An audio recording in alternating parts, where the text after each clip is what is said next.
So the people are starving. They are malnourished. There's people dying. The king is not doing much to help. At least from the viewpoint of the people, the king is not doing much to help the land right now.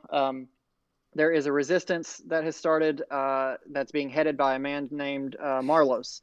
Marlos is using a special type of magic that no one else seems to be capable of, where he is creating organic food with his magic, which is a taboo that was set forth by the king that no one should be practicing this kind of thing.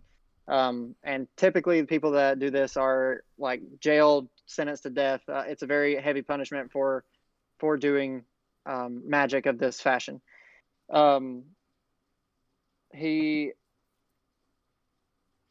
Another thing to note, that the food that he's creating that is providing for the people, he's creating like fruit and vegetables. It's like real organic plants that this guy's creating. It's not like a tofu. Well, I guess tofu probably comes from plants. I don't really know. But it's not a tofu. It's not just an inorganic matter that they're eating. It's not Capri Sun. Yeah, correct. That's a different wizard. So that's like the overall what's going on we all right now. Our animals into our laps? Is that what we're doing, or maybe? So that's the overall like what's going on with the king, big picture there. And the town, or all of our adventurers are in this town for a job fair that is occurring tomorrow or today. It was tomorrow, the first session. This is going to be a job fair that's put on by the Royal Guard. People are going to be here to try to pick up work that is officially sanctioned by the royal family, the Royal Guard. This work has all been approved by the king's cabinet or whatever. And there's a lot of people in this little town that are going to be here for this fair today. So Harry, what you missed out on when everybody joined in at the tavern last night, there was an obnoxious man that made his way through, bumped into the back of Hans, and as he did, he didn't apologize. Yes, we did. He didn't apologize. He wanted Hans to apologize. I assumed as soon as you said obnoxious man, the party was going to just destroy him. Yeah, the late Zed of Deliverantia bumped into the back of Hans and then proceeded to challenge the party to a fight outside. The party went outside and brutally murdered a couple goblins. This guy's a goblin slave owner, and he had 5 goblins with him in total. The party fought against 4 of them. They killed 2 of the 4. The other 2, they persuaded them to stop fighting, and they ran off. They killed Zed, the goblin slave owner, and the last one was a musically talented goblin trapped in a cage who managed to break himself out during the fight, and at the beginning of the fight fought against our party, and now has decided to join the party, left with no master. And he is not here at the moment, but he is No Name. We don't know what his name is. He doesn't. Okay. I don't know if he knows what his name is. I'm going to give him a name. And when they also found on Zed's person some gold, a potion of healing, and a note, a sales receipt that was detailing the sale of a female goblin to someone named Gorlef. So we know that he sold his rare. So goblins in this country are also very rare. Females in particular are even more rare. So we know that he sold the female to a man named Gorlef. Pokemon. Yeah. And I think that they killed him dead. He had a caravan out back. So they went back into the tavern. They found out that there's probably going to be a protest at the job fair today, headed by some of the resistance. And then they went to the inn. Ergo and Broof. Yeah. Toron, Ergo, and Broof were the 3 gentlemen that they spoke to in the tavern that let them that gave them a little bit of insight of what was coming tomorrow. And then our party left the tavern, went to the inn, and I believe all of them got a room there. Some of them for free. Some of them passed off as a Yelp reviewer and his associate pirate. And that's where we are now. So everybody went to sleep, and this is the next morning. Okie dokie. So I guess, go ahead, Tetch. I am destroying that continental breakfast right now. Just tearing it up. I'm filling up with blueberry muffins. That waffle maker just overflowing with waffle batter right now.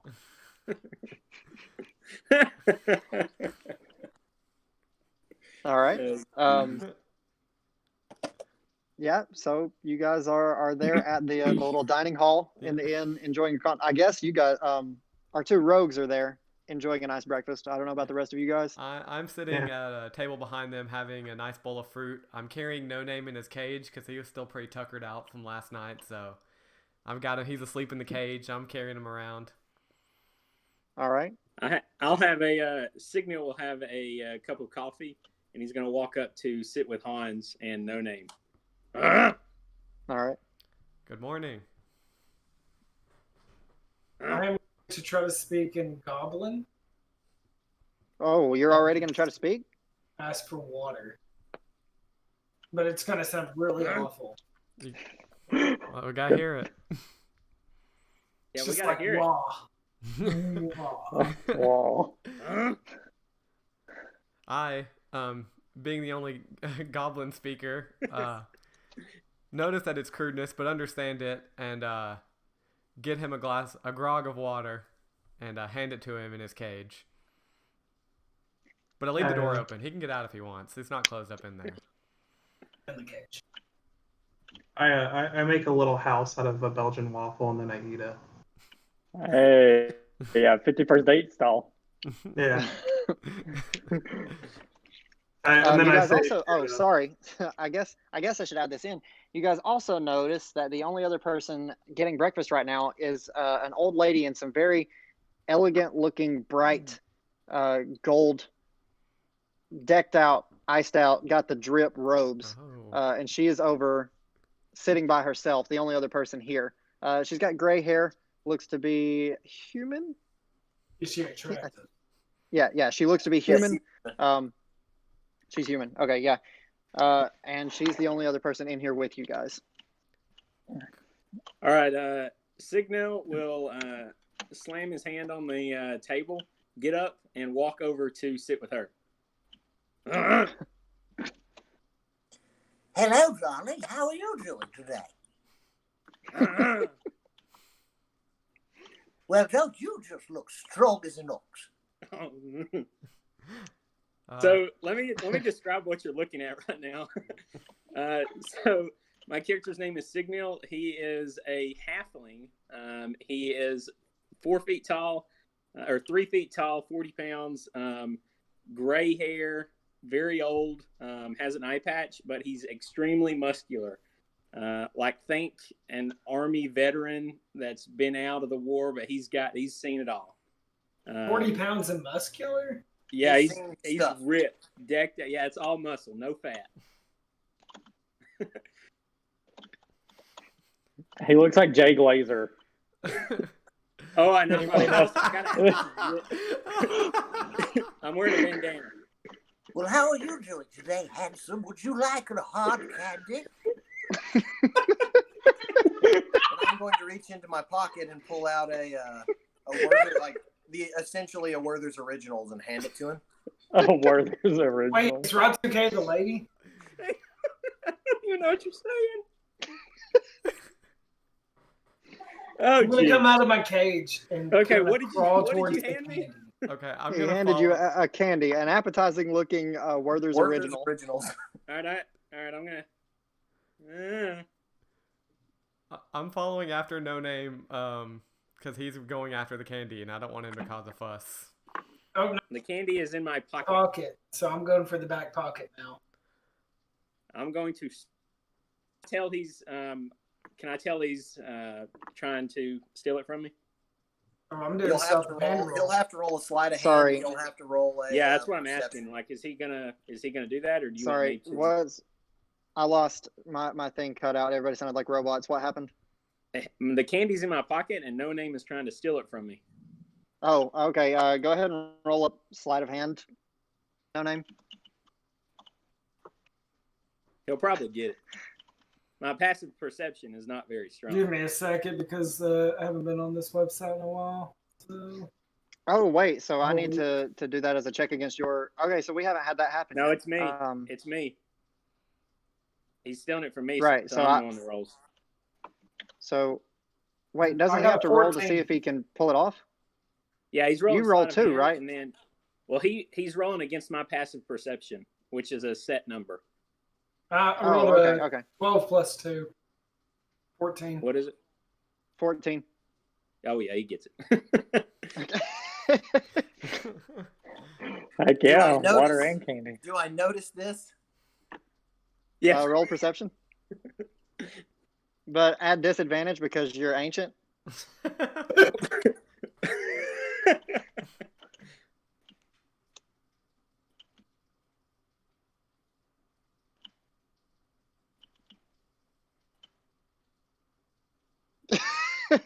I can't hear anything.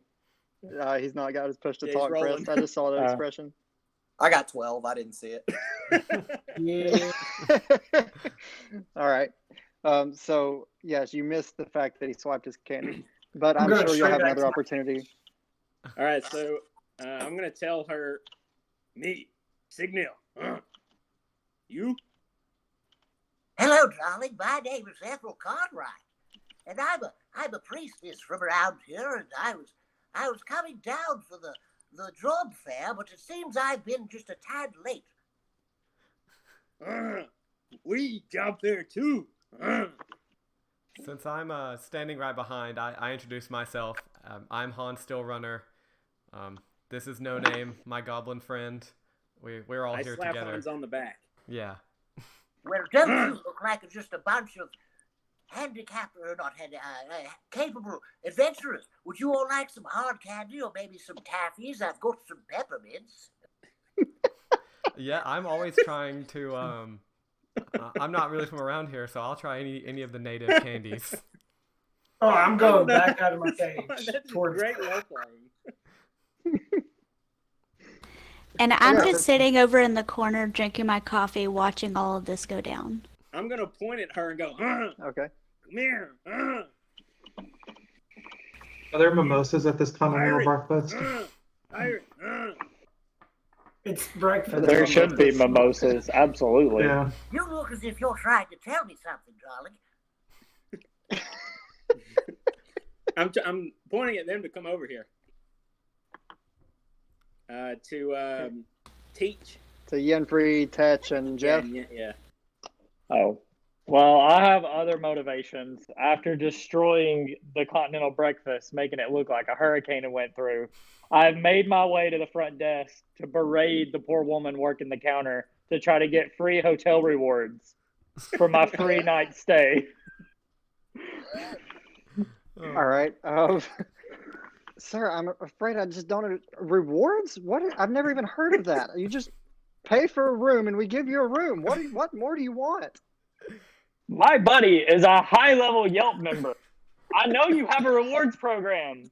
The breakfast was cold. I ruined my waffles because of you.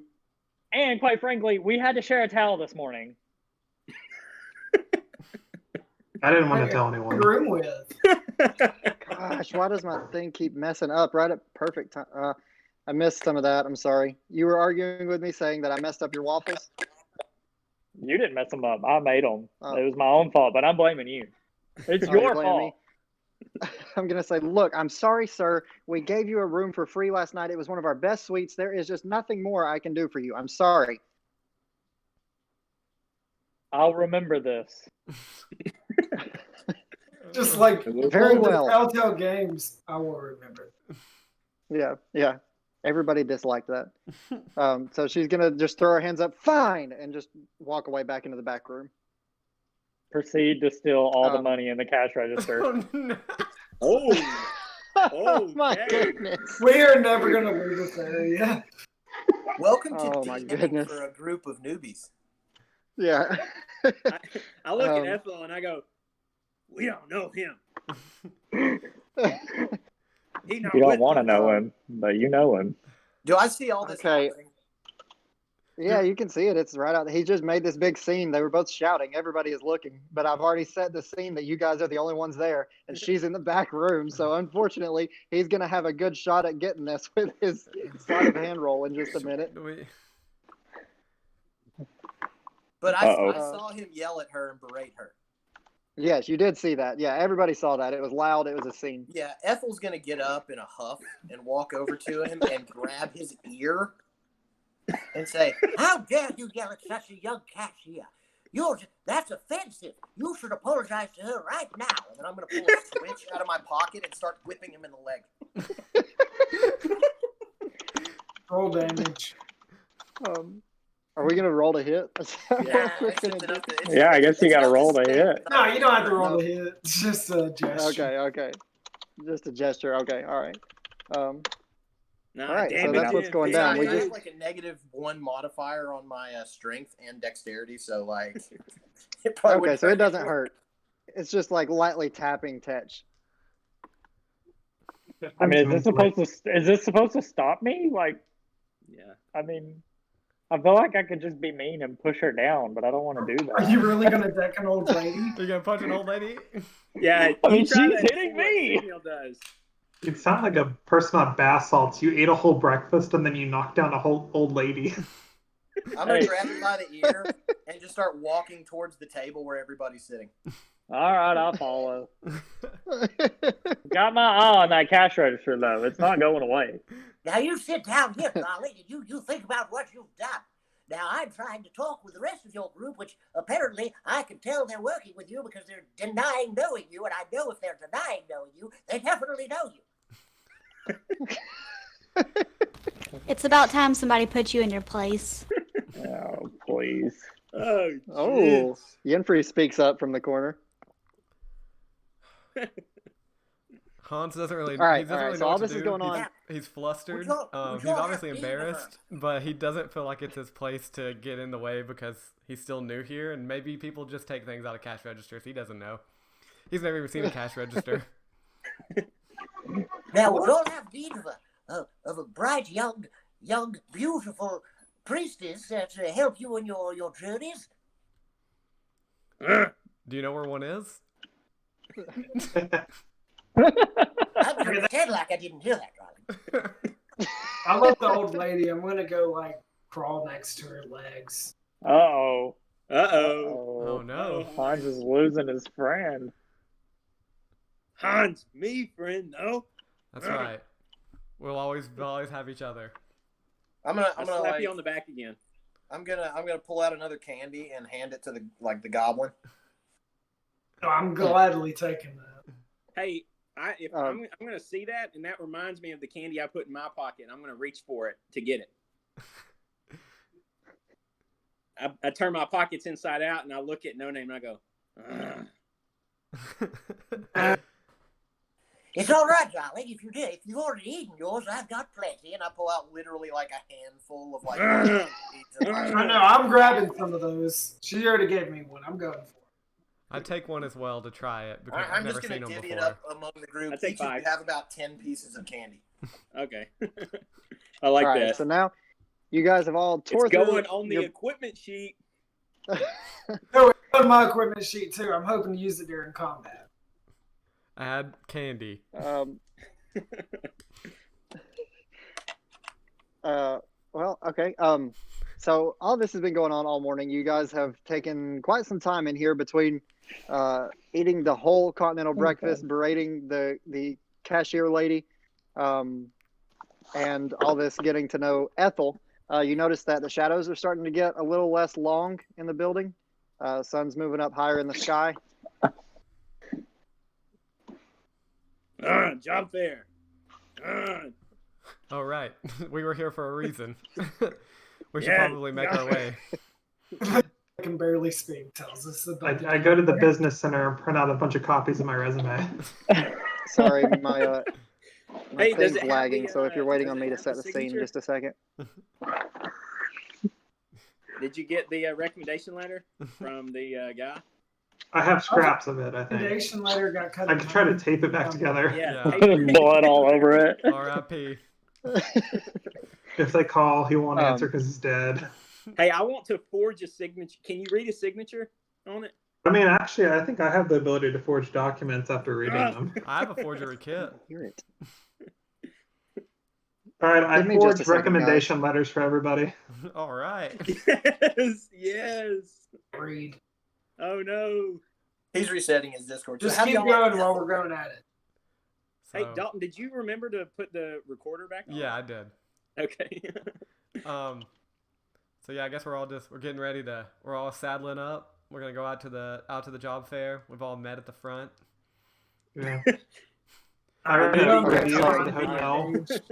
4 out of 5 stars, missing 1 star because I had to share a towel. Yeah, Outcry, really. It was a 2-bed room. So Did you share the towel at the same time, or? It's in the review. It's in the review. So Signal's gonna walk to the front door and grab his axe and just drag it out the front door. His great axe. All right, so as you guys step out of the inn, you see that the town is just bustling. There's people everywhere. This fair has obviously brought a lot of people into the town, and it's also brought in a lot of beggars. So as you try to make your way toward the job fair, you're frequently stopped by these people asking just for coin or for some scrap food, just trying to get by. It seems like this is a culmination of a lot of different people from different backgrounds all into this city right now. Every beggar we pass, I'm going to give a piece of candy. All right, that's going to slow you guys down just a little bit more. Also, as we're leaving the building, I'm gonna look at the rest of you and be like, "Can you give an old woman just a moment?" And I'm gonna reach into my pocket and like pull out like a comically large like walking stick from my pocket, like bigger than me. And then just start like hobbling my way with you. Yeah. Okay. So you guys all witness this just like 10 feet long thing that just never seems to stop coming out of her pocket. Oh, jeez. And then go ahead. Okay. So you guys have made your way through. You've stopped at every beggar asking for food and handed them a piece of hard candy. You start to wonder, how does she have this much hard candy? So when you eventually make your way across town, it's probably 11 o'clock in the morning at this point. And you guys are now at the entrance to the job fair. There's a little bit of a line, but it's not too bad at this point. So you guys all group up and get together, and before you can enter, you're stopped by a king's guard. So this guard, I guess I should say you're stopped by a guard. You notice that he's got a symbol on the crest of his breastplate that shows a lion with 2 great swords behind it, crossed over. You guys are all I'm not going to make anybody do any kind of checks. You guys are all like from the nearby area and familiar with the royal family. Not nearby, I guess, but from within this realm, everybody knows who this family is. I mean, this king is the head of the honcho or whatever, the head honcho. So you all recognize the crest, that this is a royal king's guard. And before he will let you all in, he's going to stop and inform you guys, welcome everyone to the King's Fair. If you're coming in today, I will need everyone to stop and give me your names. Me. You're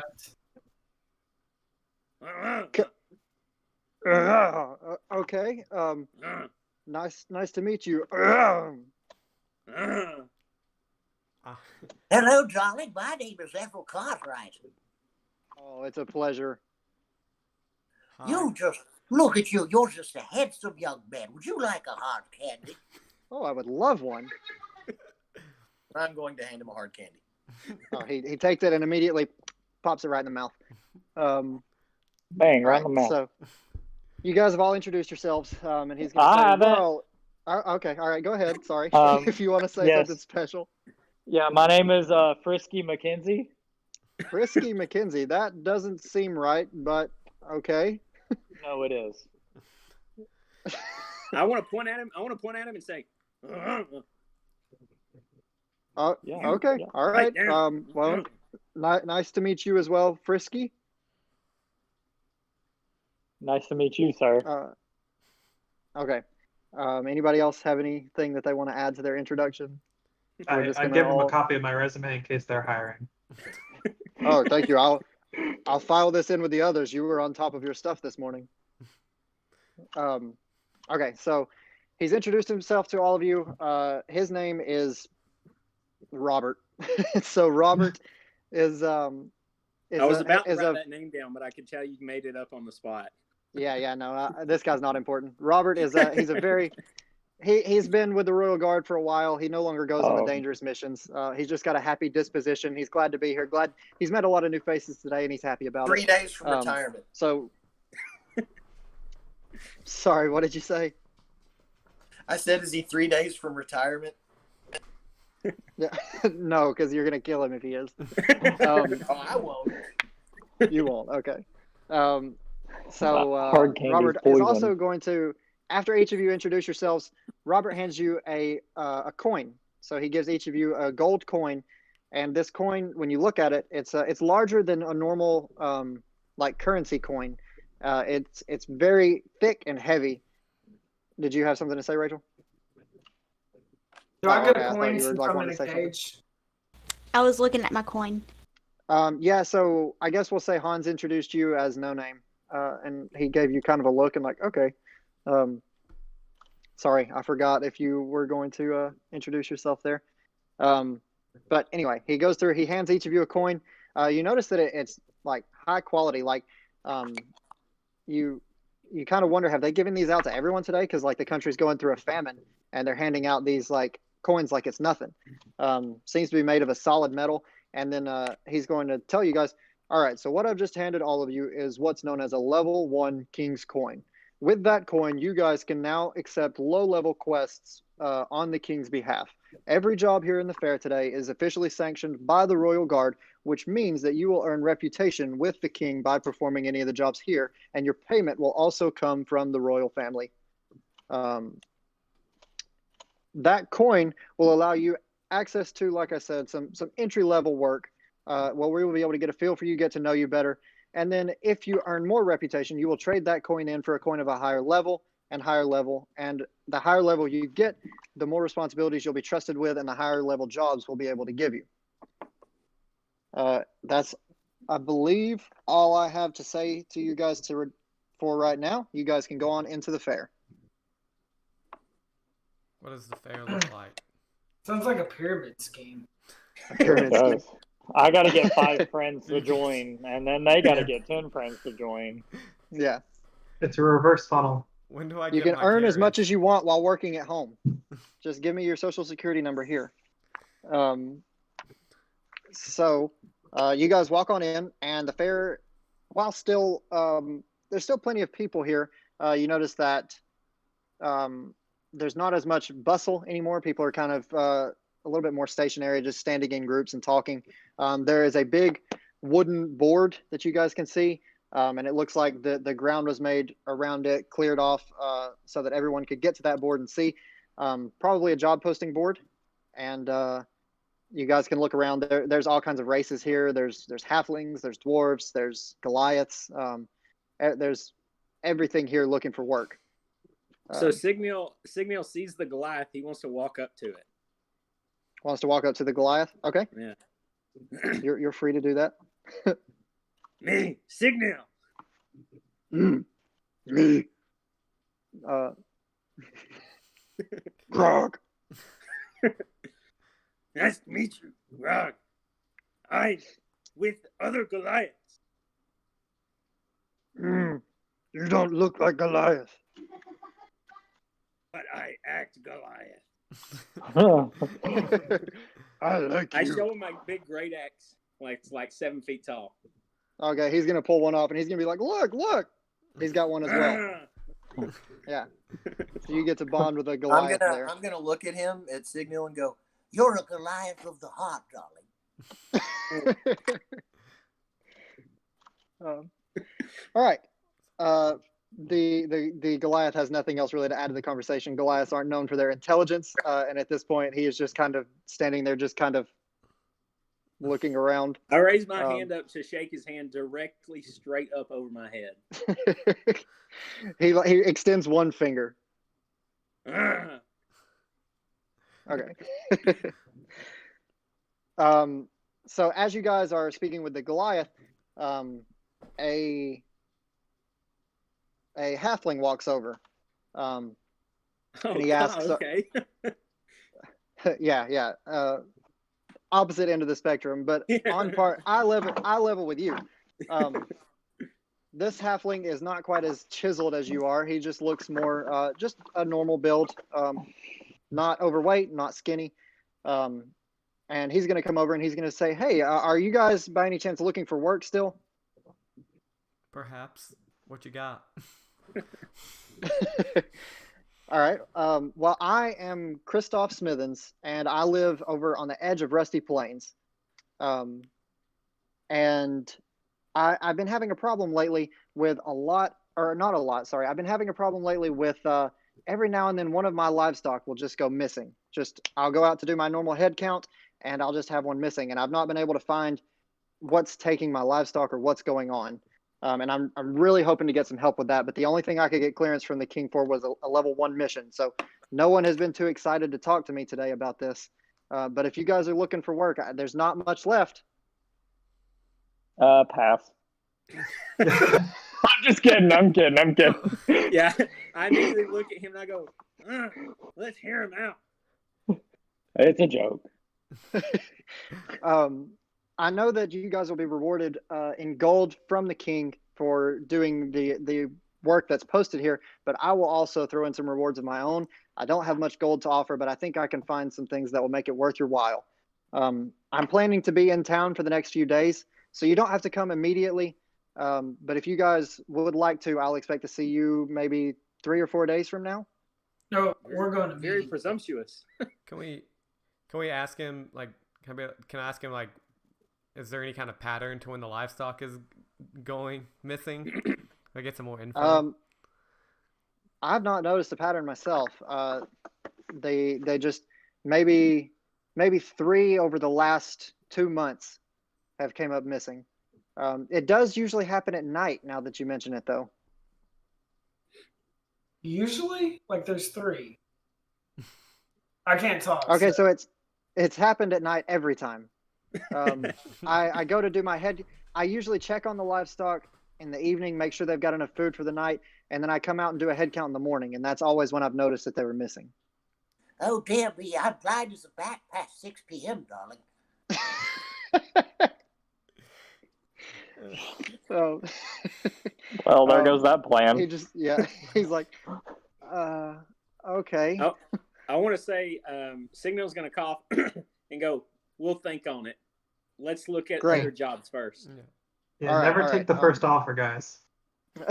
Never. All right, you guys think on it. And here is my, I've written out some cards I'll give you with a map on how to get to my farm. And he hands that over to Signal. And here's a hard candy, sweetheart. Thank you, ma'am. I'll enjoy it. You guys have a nice day. Like, I'm sorry? Does he give it to Signal because it's a racist thing because they're the same race? What it sounds like. Well, he was the one that walked right up, so he was just the closest. But I mean, if you want to infer it's a race thing, you can ask if it's a race. Are you asking me or are you asking Christoph? Crap. You want me to ask? No, I'm still trying to learn to talk. I can't do anything. You can ask. I'm bringing it up as like meta player. Okay. I'm not too familiar with the inner workings of halflings and their culture, so I'm not gonna ask. Okay, so Christoph walks away. You guys have got his a map on how to get to his. You can ask around on how to get to Rusty Plains, and then once you've found Rusty Plains, you've got instructions on how to find his farm. Do we see any of the 3 gentlemen from last night? make a perception check. Okay. 2 plus 3, so I guess I You don't see anybody. Yeah, I can't. I've got my eyes closed. Yeah, you realize you've had sunglasses on this whole time, so you kind of take those off and put them back in your pocket. 17. Yenfri has been keeping her eye out for some protesters, though. Okay, you guys, all right, 17. Be quiet, Yenfri. So, WC, you look over and you see around the south side. Sorry, I know I've got your phone. You look over and you see around the south side of the job fair a man with a hood, looks to be similar stature to Toron, and he is walking toward the southern end of the job fair. Guys, it's Toron on the southern end of the job fair. We should go see what kind of jobs he might have. Yes, I did enjoy his company last night. I'm sure that he could give us many lucrative jobs. I say yes, we should go, but in a more normal way than Hans just said. I'm very skeptical in going. You're skeptical? Okay. Yenfri is eager to go. Ooh, I'm going to attempt English and say tank teach. I'm going to, as we walk over there, I want to hold on to Ethel's skirt just like the very end and kind of be behind it a little bit. Ethel, follow me. I'm gonna put what was her name? What was your name? Signal. No, not Signal. Oh, okay. Yenfri. Yenfri. There we go. I was thinking Yennefer, but I was like, no, that's not it.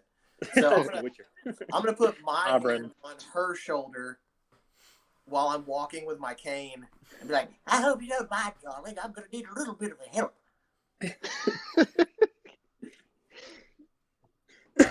I don't mind. So as you guys are walking down toward the southern end of the job fair, a dwarf runs out and like arms waving, flags you guys down, and he's going to stop you guys and say, "Hi, you guys look like a great bunch of adventurers. I'm needing some help out in the mountains. Do you think you can help me out?" What do you got in mind? Well, I own some mines out in the Emerald Mountains, and a few of me workers have reported some strange sounds, and even a couple of times the caves have shifted and they don't match our maps anymore. There's just some really weird things going on. There's been no acts of violence or anything like that, nothing to be concerned about, but we could really use someone to come and investigate. Above my pay grade. I have a -1 in investigation, so I probably wouldn't be good at this job. I'm +2, but I mean, I don't know a whole lot about shape-shifting caves, that's for sure. Can we get your name? Yes, my name is Reginald. Reginald, you're a very stout-looking dwarf. Have a hard candy.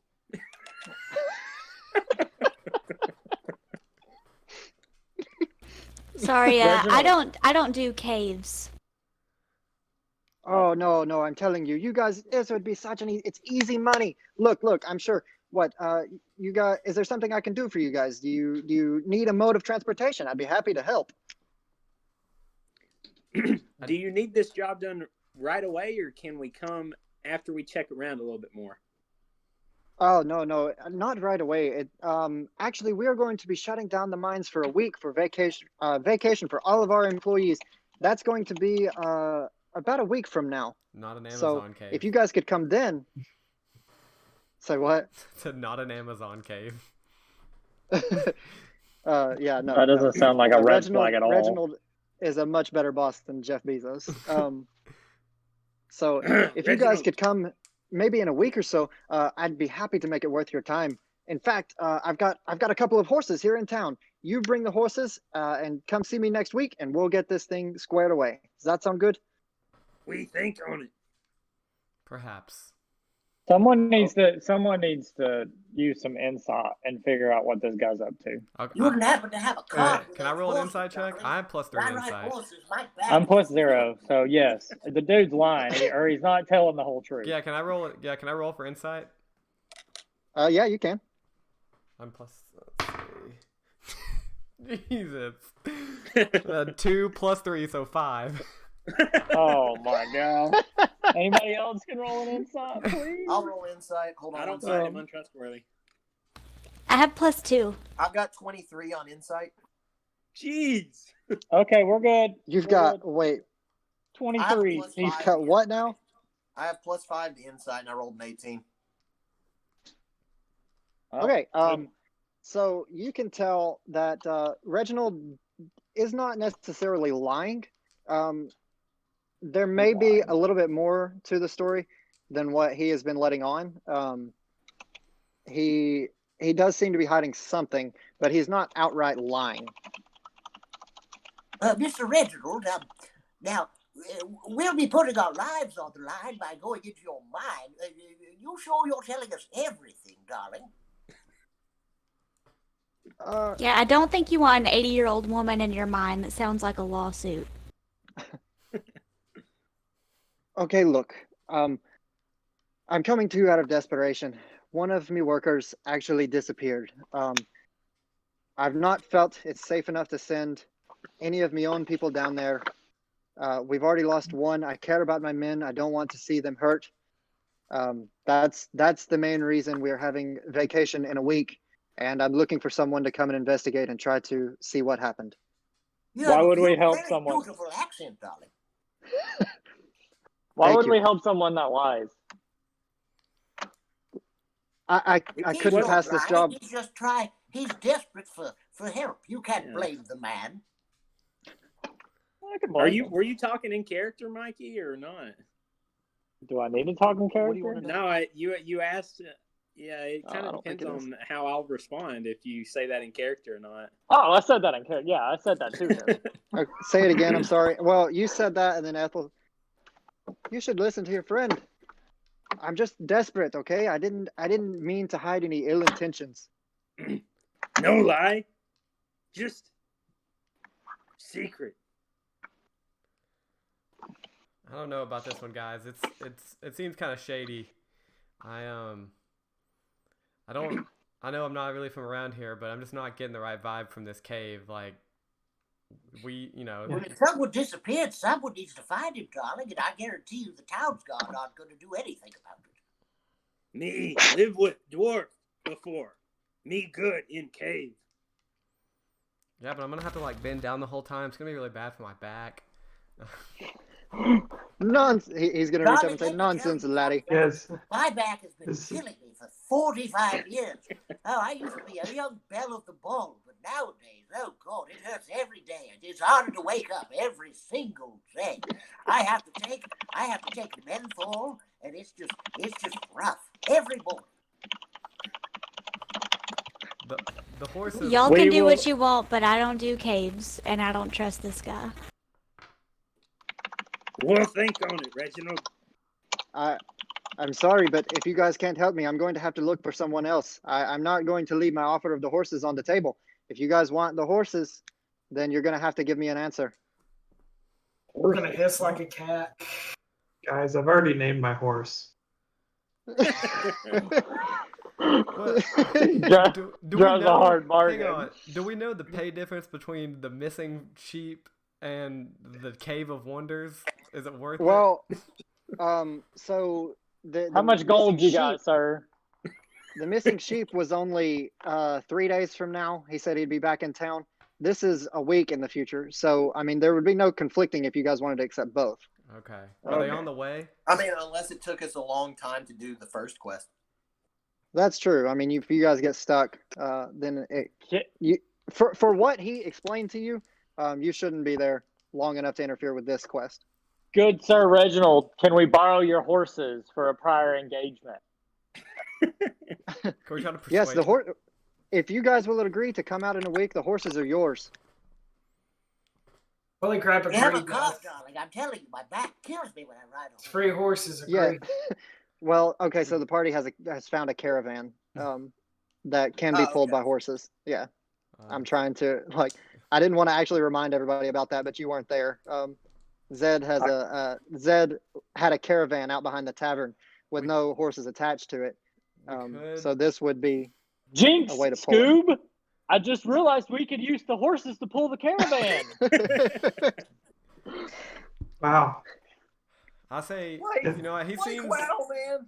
Signal votes in the affirmative. I'm Yeah. hesitant, but if the rest of the group wants to go along with it, then I do see the value in having the caravan, and so I would go. Can we paint over Zed's logo though? It's a little tacky. Yeah, sure. The flames don't Wait. do it for me. I think we need Yennefer's vote though, because Yenfri's vote, because she seemed to be pretty against this option. There's a The deeper Yenfri- Should one of us roll persuasion against her or something? Against other players, it's like it does unless they agree to it. Usually, it's just everybody keeps their cognizance. My persuasion's +4, but the way I've been rolling. Can we do it like You're due, though. like Mr. T, where we like trick her to go into the cave? It's fine. It's gone. One of us hit her over the head with a coconut. Can we She's tell her knocked we're out. going somewhere else? And we just show up at the cave? well, she's It's not not here, a cave, so- it's a tunnel that opens up on the other side of the mountain. How about we can accept it, and but Yenfri walked away to look at another job. That's why she's not here right now. She doesn't know we accepted it. Yeah, exactly. Surprise! And we co-sign it with her signature, so she has to do We it. forged it. Didn't you say you can forge signatures too? Yeah, I just have to see it. Somebody pull out her license. Check her pockets. Ooh, organ Here donor. she comes. We'll make sure that sleight of hand. she's going to be agreeable. I'm about to steal all the hard candy. Do we I need a just haven't unanimous figured vote or out how just yet. majority? I mean, I'll let you guys decide. Like, I'm not going to force anybody into anything. So your party, Yenfri, is on the verge of agreeing to go. Did you hear that the horses will be able to pull Zed's caravan? Push to talk, babe. No. Thank you. Yes. So is that a vote no, or you didn't hear that? I think it was a vote. I didn't hear that. My character doesn't do caves, but I'm willing to tag along and stand outside. Okay. Deal. So Reginald is Will going to be you very come happy. if we scream? Probably not. Oh no. Okay, so Reginald is very appreciative. Thank you all. I greatly appreciate this. And if there's any way that I can help, just let me know if you've got any questions or anything, any way if I can be an assistance. Your name, and he points at Ethel. What was your name again? My name's Ethel Cartwright, darling. Oh, well, Miss Cartwright, you wouldn't happen to have any rock candy, would you? Of course I do, darling. I've got all kinds of candy. And I'm gonna pull out like rock candy and like essentially it's like a chocolate taffy, but it's basically a Tootsie Roll. Well, I'll take the rock candy, but I'm not much of one for taffy. Thank you. Have a nice day, everyone. That's fine, darling. And I'm gonna put it in my mouth and be like,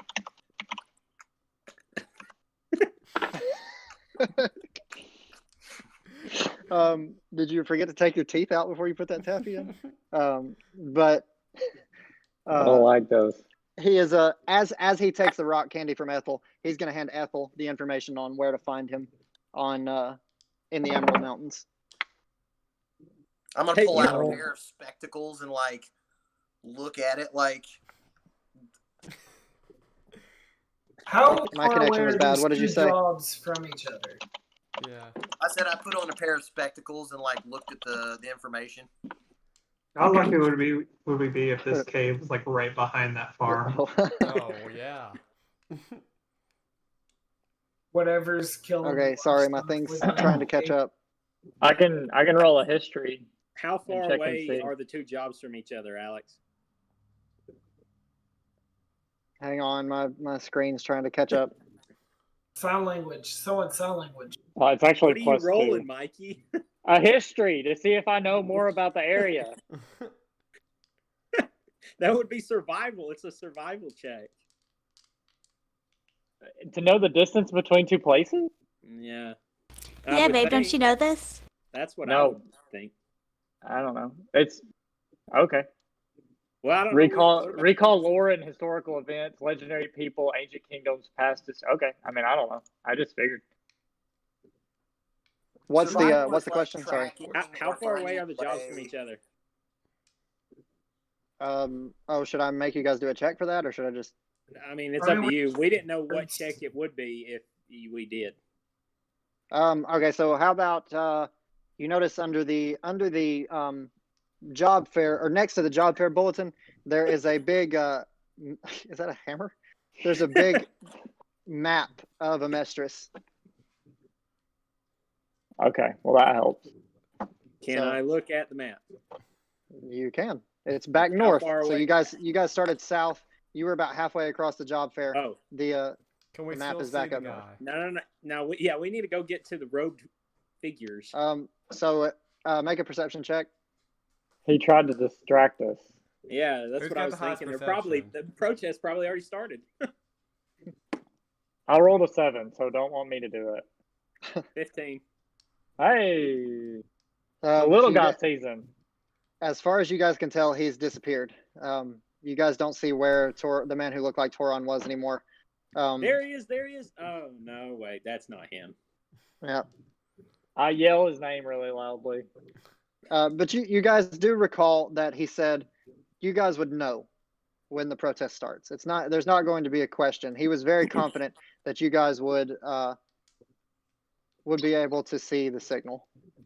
Okay, then we should probably walk over to the map and get our bearings. Okay. All right. So you guys walk back up to the map, and you can see that in relation to where you are, the Rusty Plains would take about a day traveling with your horse. Now that you have horses, Rusty Plains would be about a day's travel, and from the Rusty Plains, maybe only about a half a day to the Emerald Mountain Range. Oh, so we can do these 2 jobs easy, and then we're gonna be rolling. Yeah. Knock them out. I mean, we can kill them and take all their money. Or we can just do the one job and not do the second one and keep the horses. We already got them. That's true. We're supposed to be good guys. Oh, we are? Nobody told me. That's my chaotic evil bleeding over. Sorry. We'll cross that bridge when we come to it. Tetch is an anti-hero. That's right. Did you ever see Venom? I wish I didn't.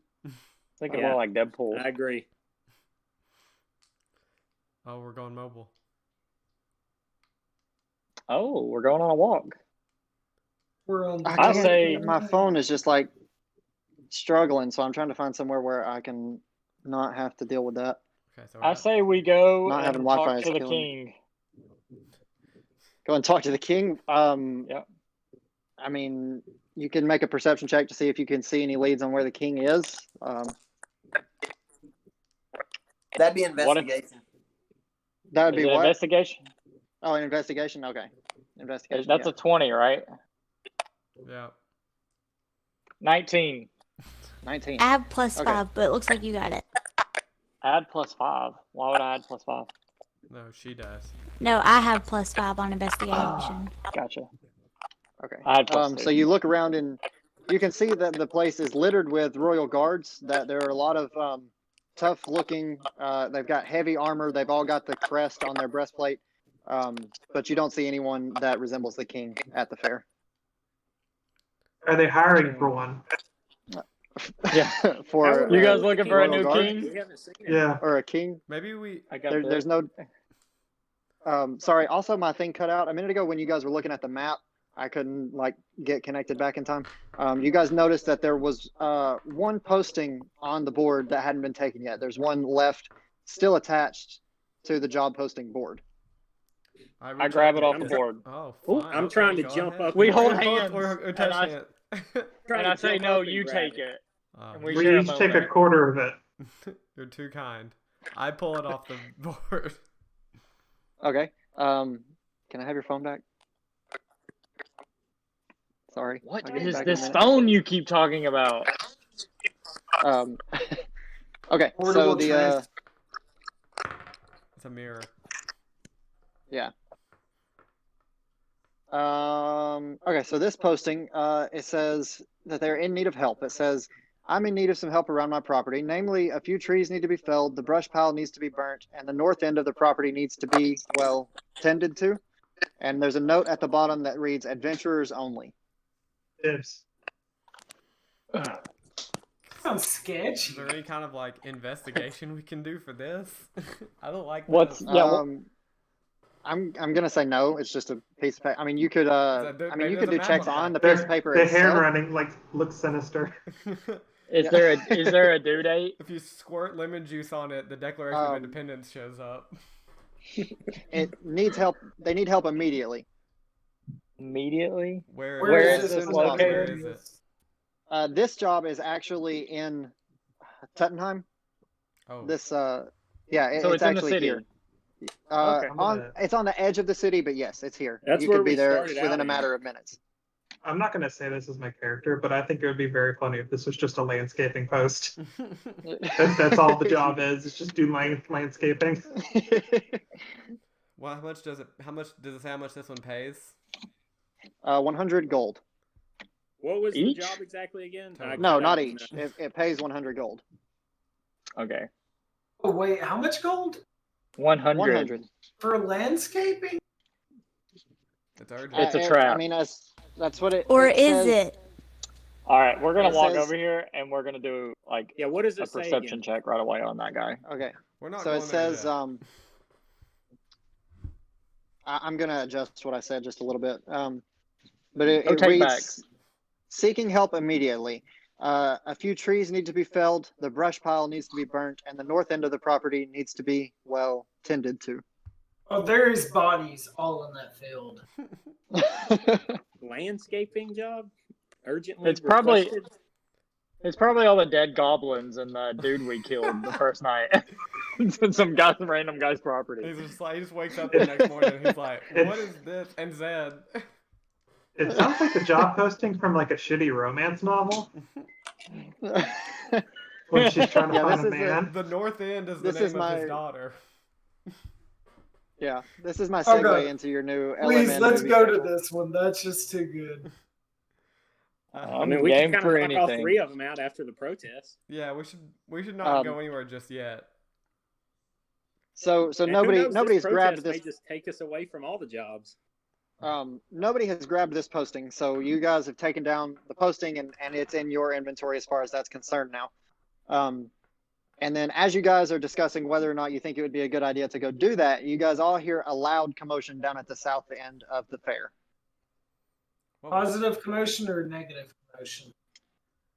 It's actually, it just sounds like a bunch of people kind of screaming, not screaming like in pain. Just a big like I don't know, you just hear a lot of voices hoorah. speaking loudly, screaming. Should we perception check? Oh, you cut out, Alex. There's a big You know where it amount of is? energy. Oh You got- shoot, my AirPod Yeah, just you died. can say What? all that again. Oh man. After Darn it. commotion. So yeah, it sounds like they're all it sounds like a bunch of voices. A lot of people are screaming, and you see that people are starting to quickly move to the south end as well. But it doesn't sound like screams of pain or like agony or anything like that. It just sounds like a lot of people are maybe excited or just talking over each other. I will run as quick as I can, pulling a huge great axe over there. Okay. So as you guys make your way down, go ahead and roll a group check for athletics. Can somebody roll for me, please? I I don't know what my advantage is though. If someone can look. 16 for Signal. I rolled 2. Okay. I'll come roll really quick. Okay. Hang on. Oh, did Did you you say say athletics? athletics or acrobatics? Athletics. Okay, Oof. 2. Ethel surprisingly rolled a 17 with a -1 modifier. I rolled, I rolled Let's see. an 8. 13. No name, what was 16. yours? 16? Okay, all right. It was a group check, and you guys had enough passing scores to pass. So you guys all try to make your way fitting through the crowd. There's lots of people now moving down at this point. There was a lot of people here already. So you guys are moving in and out between people, and you managed to get down to the southern end where. Okay, before I start this, let me get this AirPod working, and then we'll start it. Sorry, I know this is horrible. I keep having to. So how do y'all like Ethel? I love Ethel. He is freaking hilarious. Big Ethel fan. Your role playing is awesome. I love hard candy. My favorite character today was my Goblin Rogue. His name was Obby. There we go. Okay. So yeah, let me get my notes. Okay. So as you guys get closer, you can see that there is a like a wooden stand. I guess it would be like a coach, like like Harry was talking about earlier, pulled by horses. It's been pulled to sit down there at the south end. It's actually not in the fairgrounds. It is on the other side of. There's a large fence that goes around the fairgrounds right now, and it's actually on the outside of that, where this stagecoach or whatever is parked, and there's a human standing on top of it. From what you guys can tell, it looks like he is a pretty tall, pretty skinny man with a dark ponytail and thin glasses. He doesn't look to be extremely muscular or athletic, but he holds himself in a very confident manner. Sorry, bud. I didn't make them need. He's wearing common clothing. He's not wearing anything regal. Doesn't look to be someone that has a lot of money or doesn't have that air about him either. But his clothes are all pressed and clean. They are all wrinkle-free and very neat. Every button is in place. His belt is straight. The only thing that you notice, I guess I could. Well, I'm telling you guys everything. Somebody make a perception check. Who has the highest perception? I have a +3. I have a +3. Mine's only +1. I have +2. 17. 17. Okay. So somehow I can Signal, see you through notice everybody that, that's standing taller than me. Oh, that's true. I guess you should be at disadvantage, but we'll allow it for now for flavor. Good thing I allowed it, I guess. 12. Yeah. So you notice, looking at him, that while most of his clothes look cleaned and pressed, the one thing that looks kind of out of place is his shoes. His shoes look worn and old, like they've been used for years. I can see through. I can see underneath everybody's legs. That's how I can see him.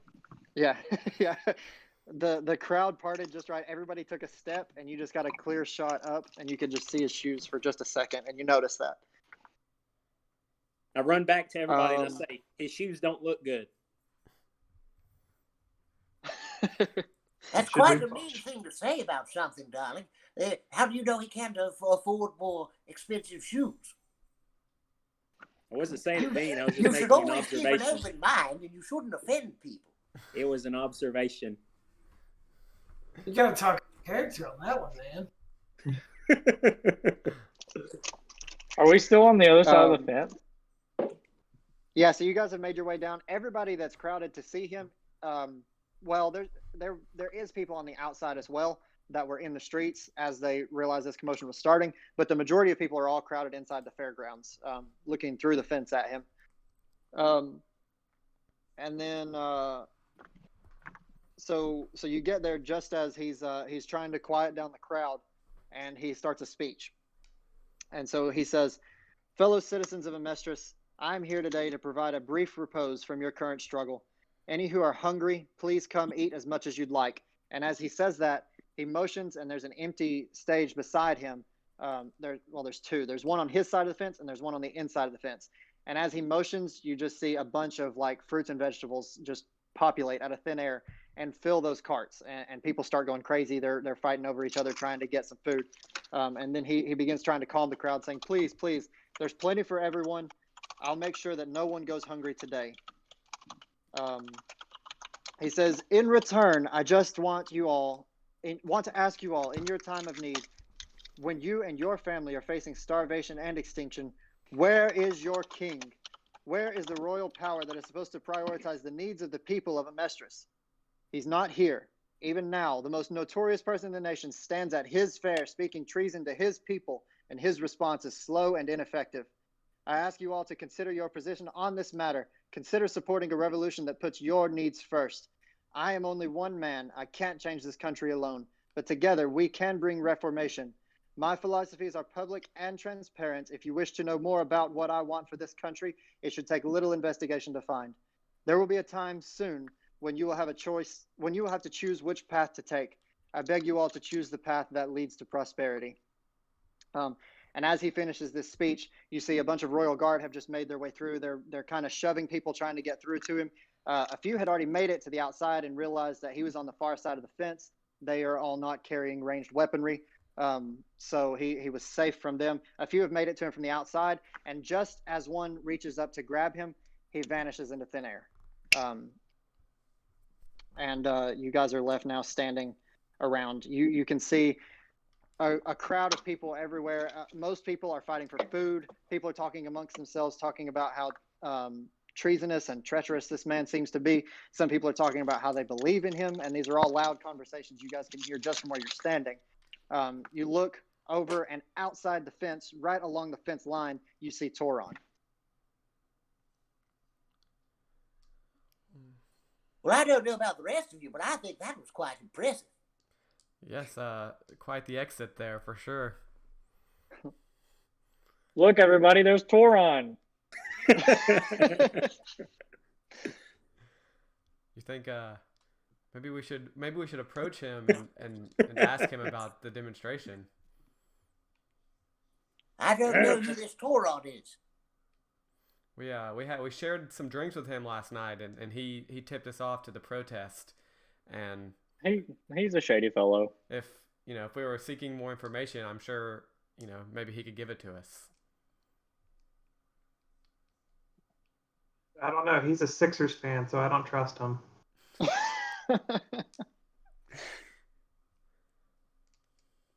Well, it could be I mean, if we're really interested in this protest and choosing sides, this is probably our best lead so far. What do you guys think? Yeah, he probably would be the guy with the quest marker above his head if we were in a video game. Well, there's no harm in talking to anyone, darling. You can always speak your mind. I go over to Toron and I do the secret handshake I taught him last night, so he knows we're cool. Okay. All right, so I'm gonna be Toron now. Yo, what's up, Jeff? Good to see you, my man. Didn't expect Not much, my brother. What was that? What was all that about? Where's that food come from? I have 13 questions. That was Marlos. I told you there was going to be a protest today. I didn't know he himself was going to show up, though. That was crazy. Shit's wild. Anyone else want to ask a question? Thought you had 13. Yeah, but I figured I'd be nice and go in order of group. Is this what's do you know what's next? Like, what is the plan? I know he said that he's obviously trying to stir up some kind of revolution. Like, what should we be on the lookout for? Some other big grand gesture? Well, this was the only public event that I know of in the near future. I know that right now Marlos is trying to gain support. He doesn't feel like he is quite ready to make his charge at the throne yet.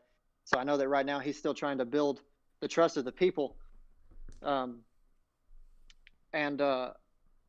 heard that there is a secret community of Marlos supporters. I'm actually going to be heading up there when I leave this town. It's in the Emerald Mountain Range.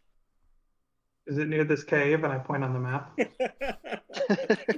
I don't know specifically where it's at. I'm going to have to do some investigation myself when I get there.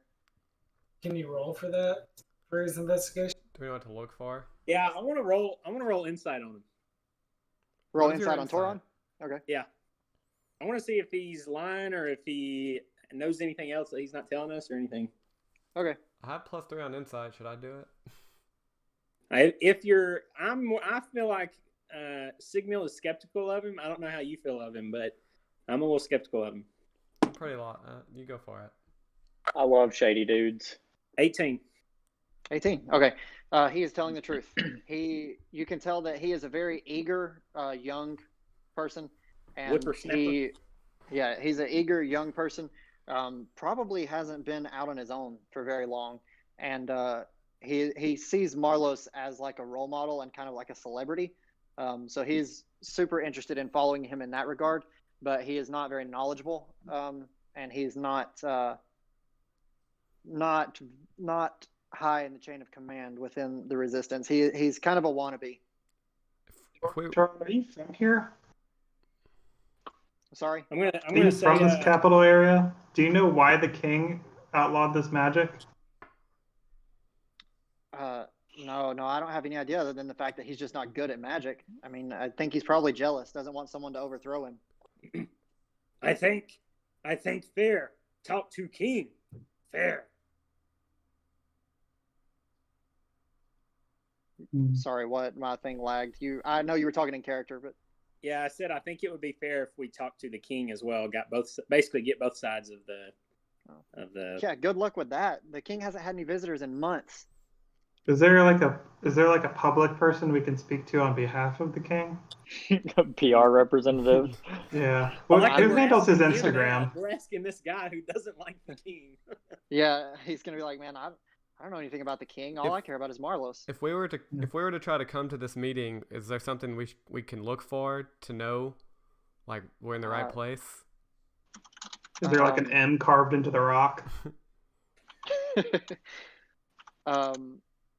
I just know that sometimes Marlos uses a symbol, and his symbol it looks like an angel holding a staff.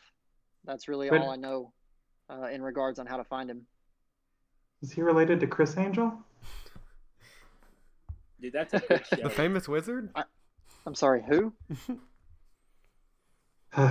Roll history. Hey, when did he say the meeting was? He didn't say. He doesn't know. He said that he just knows that there's a group of supporters in the Emerald Mountains that he's going to go try to meet up with. Does he only do this at job fairs? Because it seems kind of specific. Toron, or you mean Marlos? Marlos, yeah. I mean, as far as you guys know, no. I mean, you guys don't know, I guess. Like, if this is the only time he's done something like this. I really don't know how much. I mean, like, you guys are all members of this country, so you know about the revolution, but there's not like TV. So you've heard talk of Marlos, and you've heard talk of him trying to overthrow the king, but we know the rumors of Marlos and the propaganda of the kingdom. Yes. So this is your first time seeing him in person and actually hearing him speak. We need to go to the meeting. He is who I was meant to find. Oh, jeez. Well, we have to go up to the Emerald Mountains anyway if we're gonna do this mineshaft quest. So, I guess we could maybe knock it out on the way. Oh, you guys are gonna go? Wait, can I go with you? I mean, I could go ask my mom real quick, and then I'll be right back. Okay, Ash. Sorry, we don't have enough horses. Is she hot? Sorry, darling, you'd have to get your mother's permission. No, the mom. Honestly, darling, we couldn't fit you in here. It'd be pretty dangerous. Why don't you take a hard candy and go on back to your mother? Oh, man. Fine, whatever. And he takes the candy and he turns and walks away.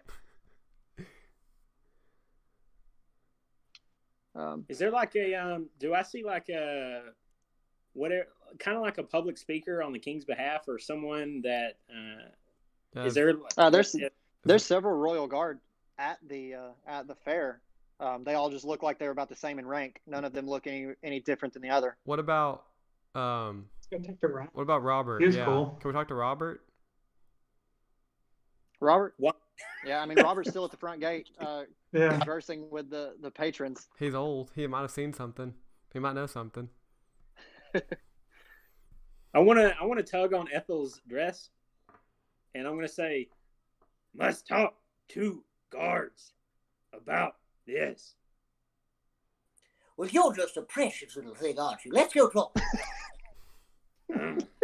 He's kind of he kind of doesn't really. He doesn't say anything, but he doesn't like being thought of that way. Oh, no. All right, Triggered. so you guys make your way back through the job fair. It's much more empty now up at the end. Hang on, we talking to guards. Oh. We going to talk to some guards. No, we're talking to I know. We're going to talk to Robert. We're going back to Robert, right? Oh, okay. Yeah. So you guys walk back up to the door was in like the northeast or the gate to come in was in like the northeast. So you guys are walking back up away from the commotion. There's a lot less people up here now, so it's easy to get to Robert. And Robert says, "Well, you guys are the guys from earlier. Did you guys enjoy the job fair?" Robert, we've got 12 questions. offers. Wow, congrats. I still have your resume here. I was planning on handing it in later. I'll be competitive. Go ahead and send an offer my way. Oh, is there anything else I can help you guys with? We have some questions, and we'd like to know the king's opinion on things, and also the royal guard's opinions about this Marlos dude and the food. Is it kosher? Do you know? Well, I can't speak. I've been ordered not to accept any food from that. And I'll try to answer any questions to the best that I can, but I simply can't make decisions or answers based on the king's behalf. Okay. Do you know why the king outlawed this sort of magic? No, none of us do really. But the king has always been fair and just. We trust his decision in this. We think that he wouldn't do this if there wasn't a reason. Fair and just? His people are starving. Uh-oh. I'm when sorry, she talks, young lady, she has some power when she talks. Yeah. There's a famine right now. It's just that there's not enough food to go around. We're as guards, we are trying to do what we can to spread cheer and positivity, but it's just that there's a shortage, and sometimes we aren't able to cover everything that's needed. Be better, bro. Where's the king been? Why has nobody seen him in such a hard time? Shouldn't he be out showing his people that he is fixing things? Like, I know that's usually the sign of great kings, is being able to communicate with his subjects, and he's just missing. You can see now that the guard is getting a little bit more uncomfortable, maybe a little irritated, and he's going to say, "Look, the king has reasons for everything that he does. Up until this famine, this king has done a fine job of leading the country, and I stand behind him. If you mean to question that, are you telling me that you're an enemy of the state?" We are enemies of those who make others suffer. I want to roll.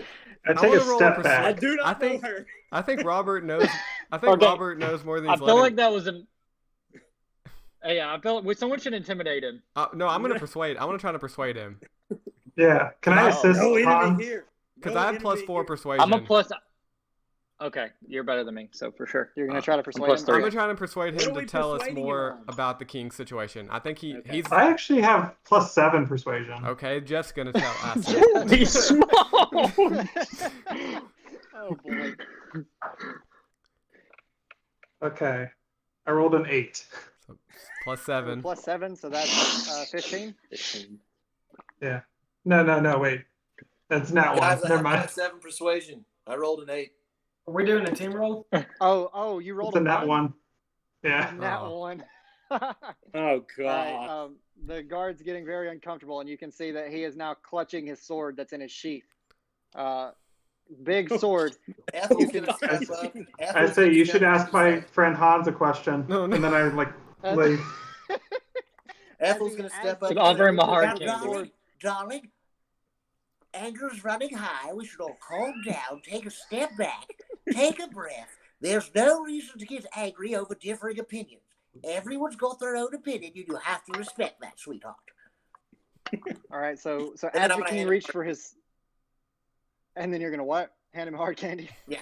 So as the king reached for his sword, you see The king? a bit of a glow come about him, and you see his veins kind of bulge, and you see some energy shoot through his arm as the sword kind of lights up in the sheath. He draws it a little bit, and you see energy arcing. You see energy arcing off of the blade. After Ethel's speech, though, he slides the sword back in, and you see the energy kind of dissipate. And Robert goes back to normal, releases his sword, takes the hard candy, and says, "You guys should really be more careful the way you talk. There's a lot of unrest in the land right now, and we support the king. The king has always had our best interests in mind, and the king has done what he can for the people." And then he's going to put the hard candy in his mouth. I'm still in And that he's sword. going to say, "This is great. What is this?" No. No. That's a candy corn, darling. Candy corn. I love it. The best candy. So did you let it slip that he's the king, or was that just a... Oh, he's not the king. You said he was the king. He said the king. Oh, I misspoke then. He's not the king. I'm sorry. Yeah. Plot twist. Yeah, no. Thought he was No, that pulling not a undercover boss situation. Yeah. Yeah, no, he's not. He's not the king. She's gonna Just flip a out. very- She's like, oh, you're the guy I want to speak to. He's just a very talented swordsman. Not the king. Yeah, that could and- wreck us. Yeah, he warns you guys. Alex, he's not the king. He warned you guys not to speak ill of the king. And after he's had a minute to chew on his candy corn, he says, look, I know that tension is high right now. I know that this is a hard time for everyone in the land. But the thing is, I don't believe the king is well. I'm personally worried for his own health. But I still believe that he's hiding it from the public because he doesn't want them to know his weakness. He wants everyone to still think that the king is alive and well. Well, if we were to give you a hard candy to give to him, would you give it to him? I haven't seen the To king make him feel myself in better. quite a while. Who could Wait, we? So it's like a King's Kim dead? Jong-un Who situation could we going on. give a hard candy to that would make it to the king? That's a good question. I don't know who the king's hard candy Here you man go, is, darling. son. Just take a handful. And I reach in my pocket and pull out like a handful of candy and just hand it to him. Give me that Oh, up thank among you. your friends, sweetheart. I don't know And, about that. And he Say steps it's on from all of us.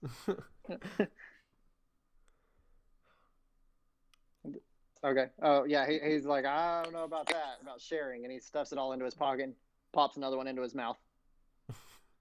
All right. Is there anything else I can help you guys with today? Hey, yeah. Oh, wait, hang on.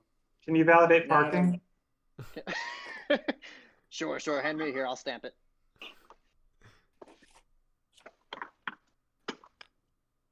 Yeah, actually, I'm gonna ask him.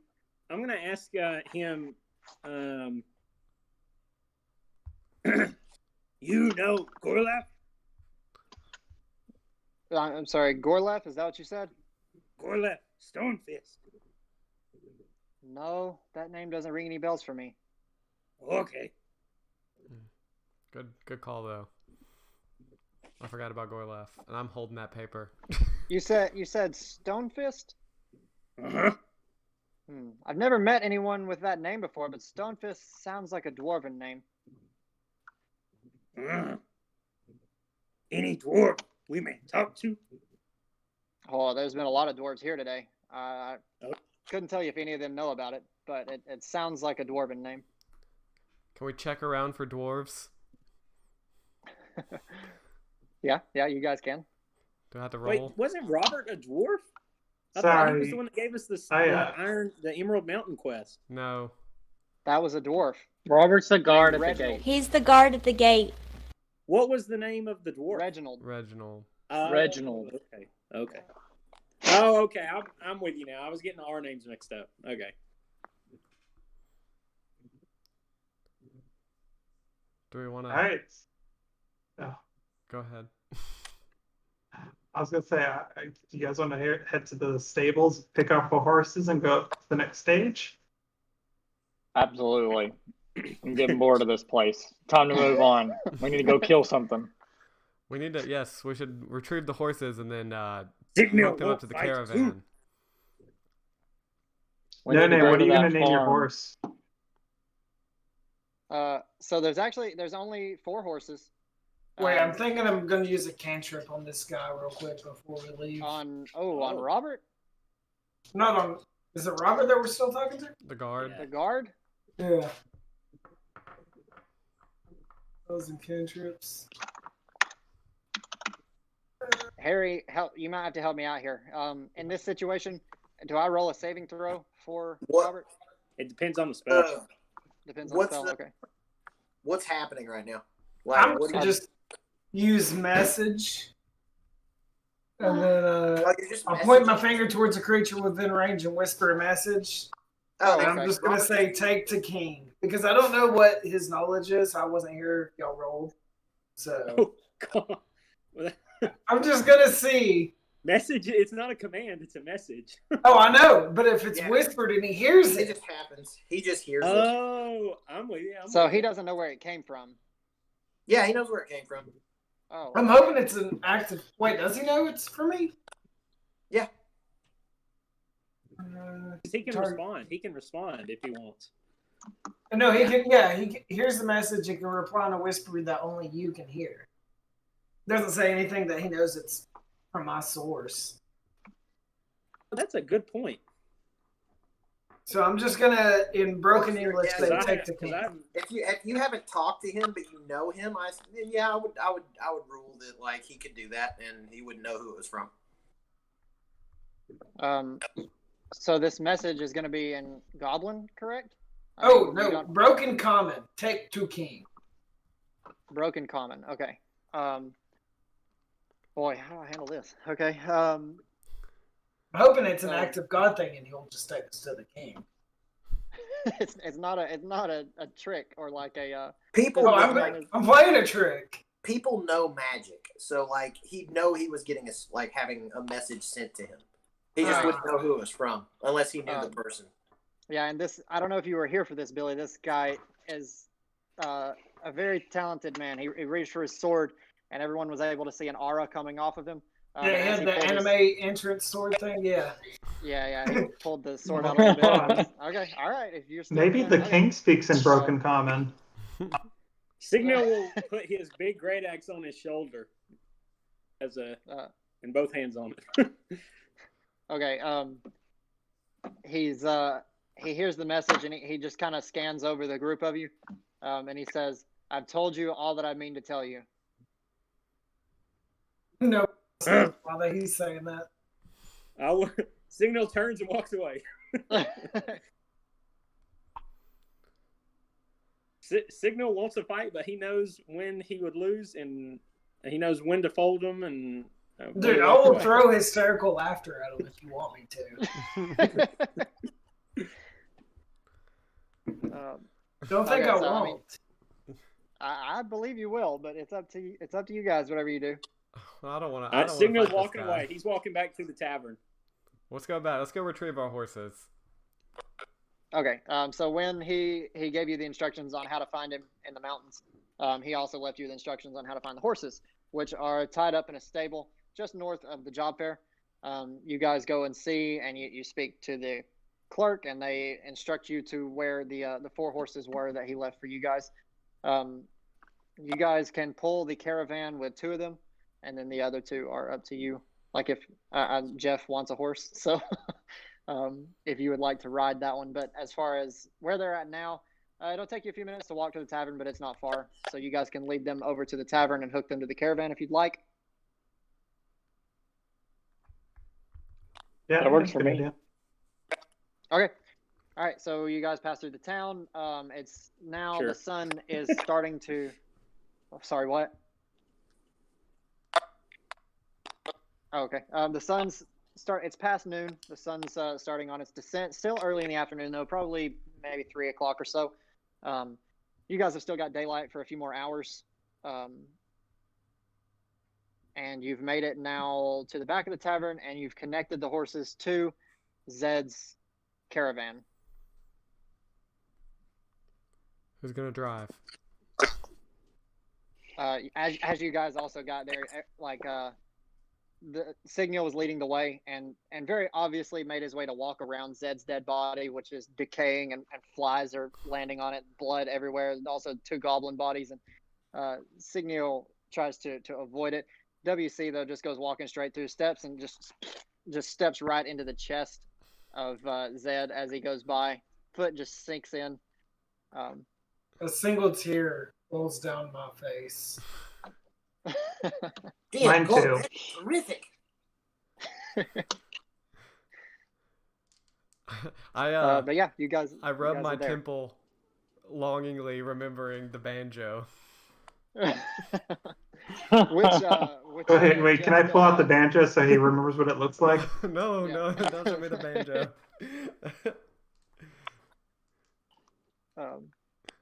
Okay, where do you guys want to go? Or what do you guys want to do? Do you want to talk about anything? You're muted, Josh. Josh, you're muted. How? Okay, you said it's like about 3 o'clock. How long do you say it would take to get to the closest job? Can you hear me now? The closest job is the farmland, and it's just down the road. Yeah, it's a half hour away.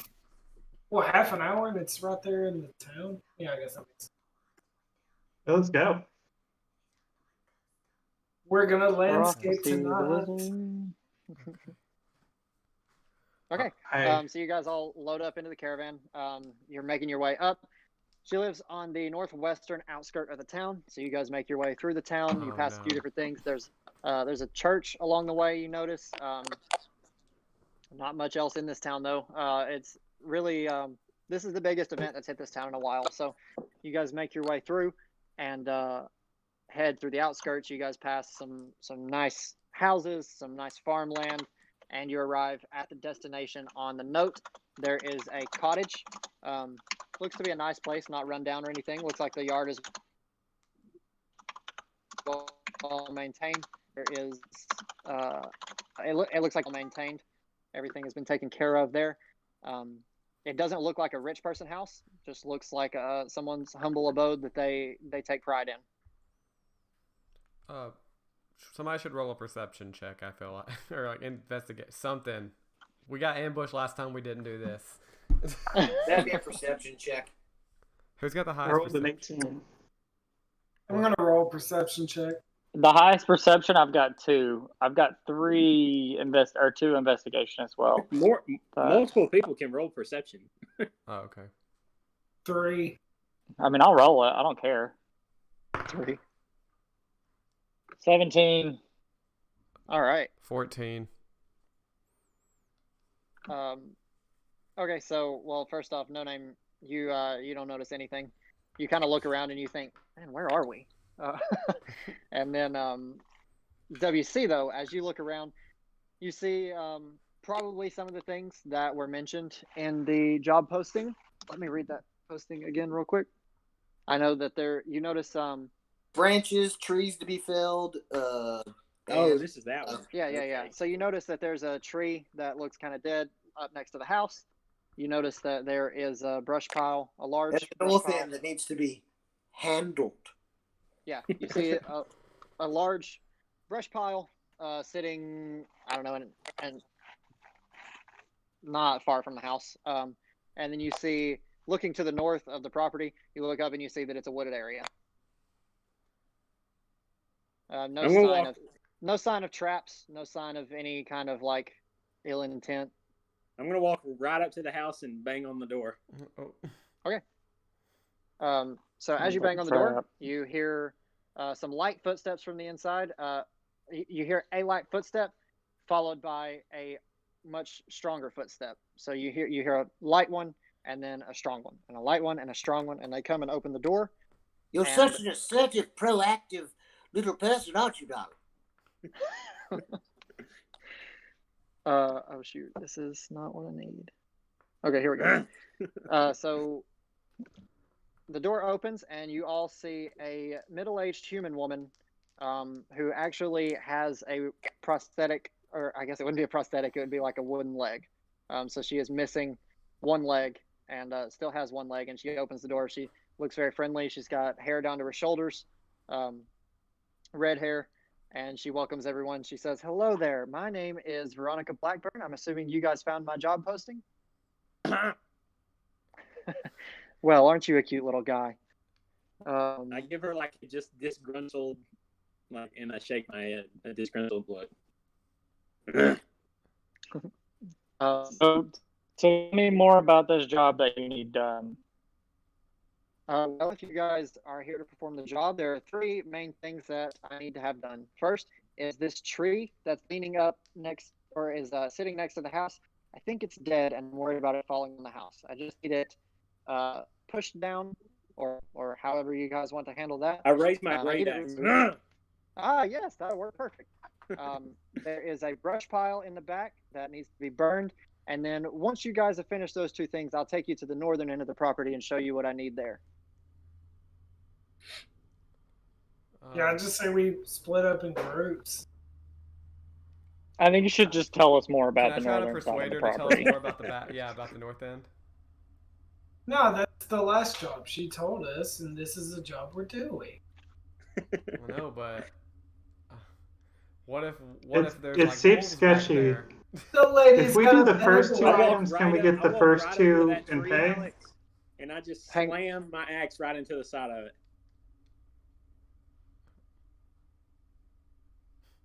Can I cure wounds and heal her leg? Okay, I'm sorry. What was? Can you cure wounds an hour away? Is that what you said? No.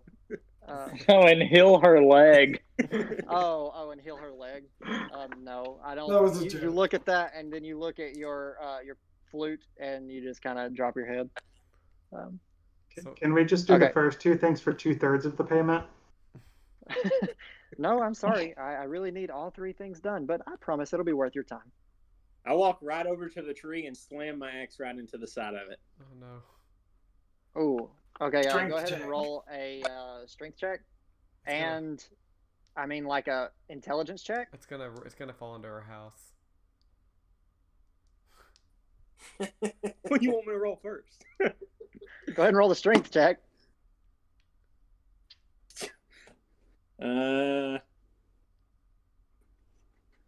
Sorry, what you were cut out? What was this? I can read lips. That was a 20. 22. 22. Was it a natural 20? Intelligence first, because I know this one's gonna be low. Before you, never mind. Oh, this is not good. 7. Oh no. Okay, and you said the first one though, the strength check was it a natural 20 though?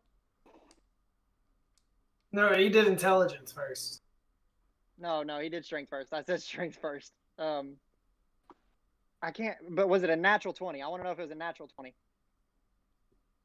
Why can't I hear him? But yes, He's okay, saying yes. yes. Read lips. Good. Okay, sorry. Yes, natural 20 then. Okay, well, so I'm not even gonna make you roll damage since you got a natural 20.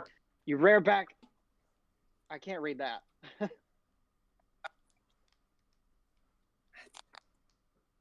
There he goes. What, Josh? 22. 22. I get that. I was trying to figure out if it was natural 20. What is going on? Just use your voice. It was not natural 20. Not natural 20. Okay, perfect. Okay, then roll damage for your axe. We hear you. What is going on? Why can't we hear you? He's just miming. I'll write it. What is happening? I don't know. Off the rails. I know. 22 strength. I know. 22 strength and 7 intelligence. I want to know what your strength modifier is. What is your strength modifier, Josh? No, it 22 doesn't matter. If you roll a total. natural 20, then I would assume it's probably a +4 to his strength. plus Wow. 5. Plus Okay. 5. Okay, So you're just roll trying to rig it. 17. Roll damage. Roll damage. Never mind, he's got a +5 to his strength. He must have a. Little man with a big stick, son. Why did he lose his voice all of a sudden? I don't know. Something might have been happening, vacuuming or something. Oh, wait, we heard that, didn't we? Can you hear me? Yes. Yeah, now we can.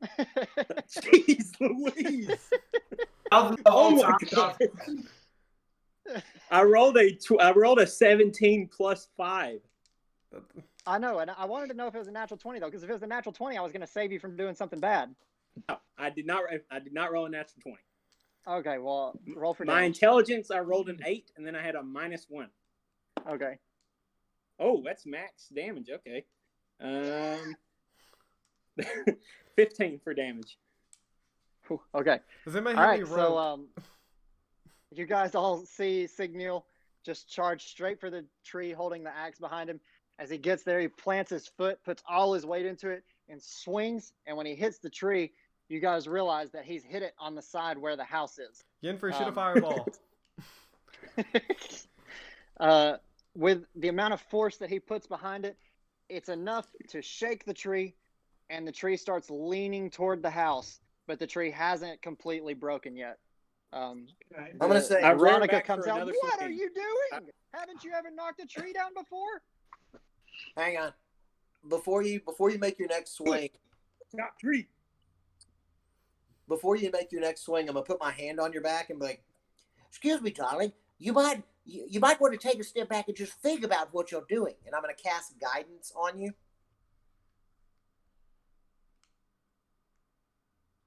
So you get to roll a D4 as onto whatever roll you make.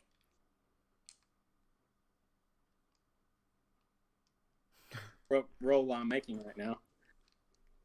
So roll a D4 on top of all your ability checks. Oh, 4. Can you hear me? Okay. Yeah. Yeah. I mean, I'm just trying to decide. So, are you about to swing the axe again? I don't know. I'm just rearing back for my next swing. That's why. And then she told me to stop, so I stopped. No, I said take a step back and think about what you're doing, and I cast guidance on you, which allows you to it adds a D4 to your skill checks.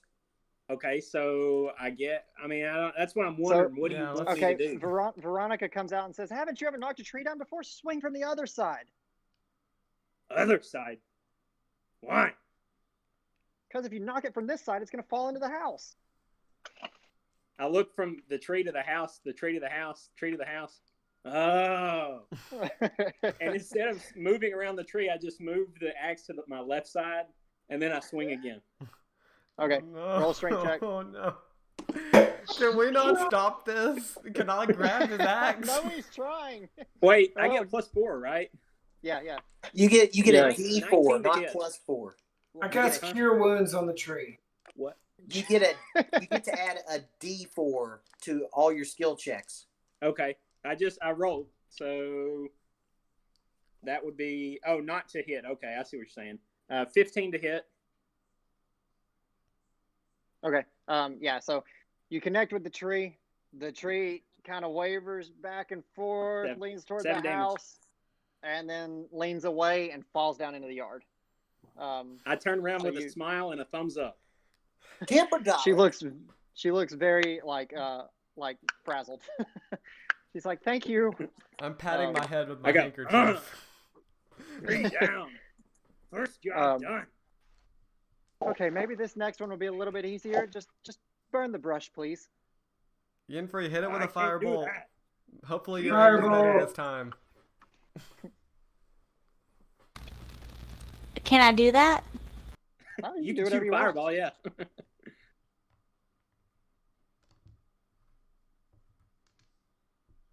All right. Well, I guess I do a firebolt then. Do I have to roll? I don't think you have to roll to hit, do you? I mean, I think it's up to the Hey, DM. she It's can literally a pile of brush. Yeah, so, there's no need to roll to hit this. I mean, you can see it clearly. It's an easy shot. So yeah, Yenfri just kind of like smugly looks at Signiel because he was unable to do his job as proficiently as she is, and she casts. You see the arcane energy just flowing out of her fingertips. Her whole hand starts glowing red. Her veins light up, and you see the firebolt go flying out of her hand and go hit the brush pile, incinerates it, and that's taken care of. And Veronica, well, I'm impressed. A magic user. All right, let me thumbs up. Give her a thumbs up. Nice. Second job done. Very well. All right, we're gonna walk now to the other end of the property. Whoa. Now I warn you, you will want. Okay. Before we walk, I want some more information before we walk out here. What are we getting ourselves into? To be honest, I wanted some more information before sending you back here. You warned us. I can roll an investigation. Or can I roll? Can I try to persuade? Can I try and sorry? Just save it for just a minute. Okay. She's gonna say, "Well, to be honest, I was trying to get some more information about you guys with the first 2 tasks as well. There are some creatures back there that I need removed. These are not highly difficult creatures to rid from my property, but as you can see, she motions down to her leg. I'm not much of one to do it anymore. What kind of creatures are we dealing with? Can I cast how do you pronounce that? Prestidigitation or whatever it is? Yeah, prestidigitation. It looks like she has a real leg.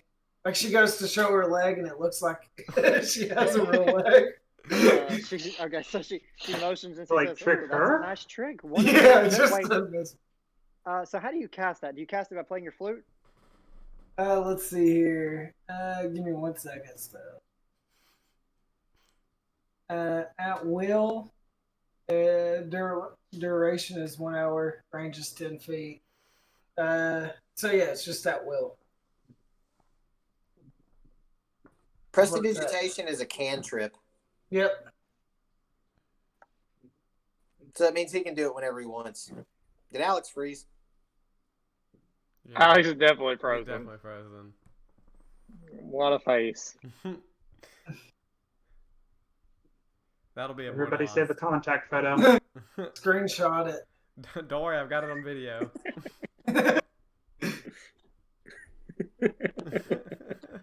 Okay, so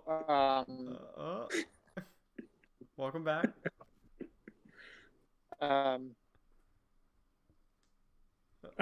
What is going on? What is going on? The storms that are brewing. There's the power guys outside our house picking up a line that went down. So that's fun. I'm so confused. Oh wow.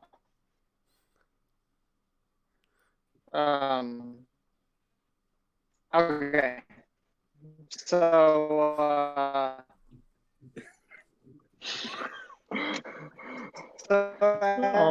Alex. Oh no. She sees. What? Abort. Wait. Am I frozen again?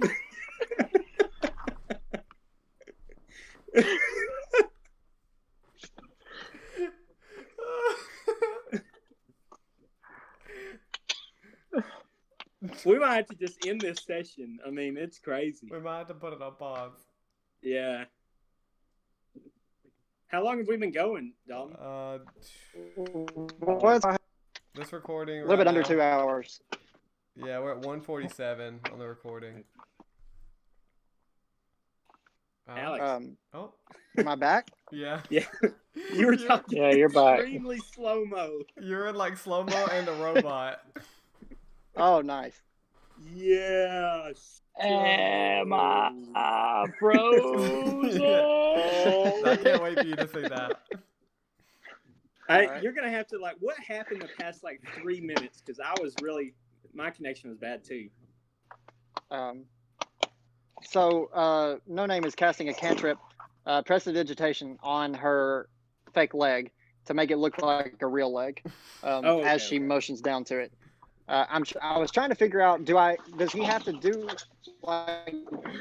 can he just think it and it have to do it somehow?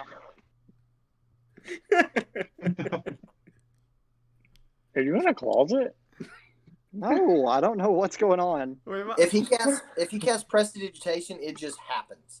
But I don't know if it does. Does it do illusion? Yeah, it does. It does minor, very minor things.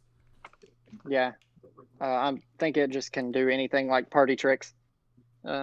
Yeah, making doing an actual illusion, making a leg look like a real leg. I'd have to read the spell. I'll allow it. I think it's fine. So as she motions down to her fake leg, she kind of chuckles and is like, "Oh, another magic user, perhaps? You guys seem to be a talented group of people. You guys are perfect for this." I flex my bicep. Yeah, talented. She kind of looks like yes. She's not a fan. So I think she was telling there are some creatures out there. Is she gonna tell us what kind? What kind of creatures are we dealing with here? I wanna. Well, I haven't seen all of them, but I believe I've seen a couple flying snakes. Hans is out. What? Snakes. I hate snakes. Yeah, flying snakes. But look, I'm telling you, these guys are small. They're no chance for you guys. Snakes? Sounds like dragons.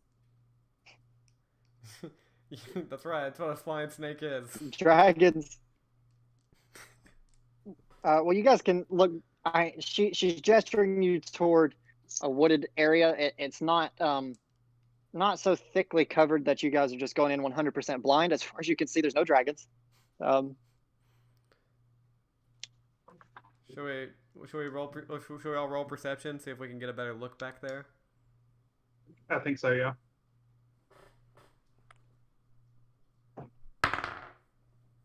Hey. Yeah, you can. I rolled 21. Fight's a fight. 19.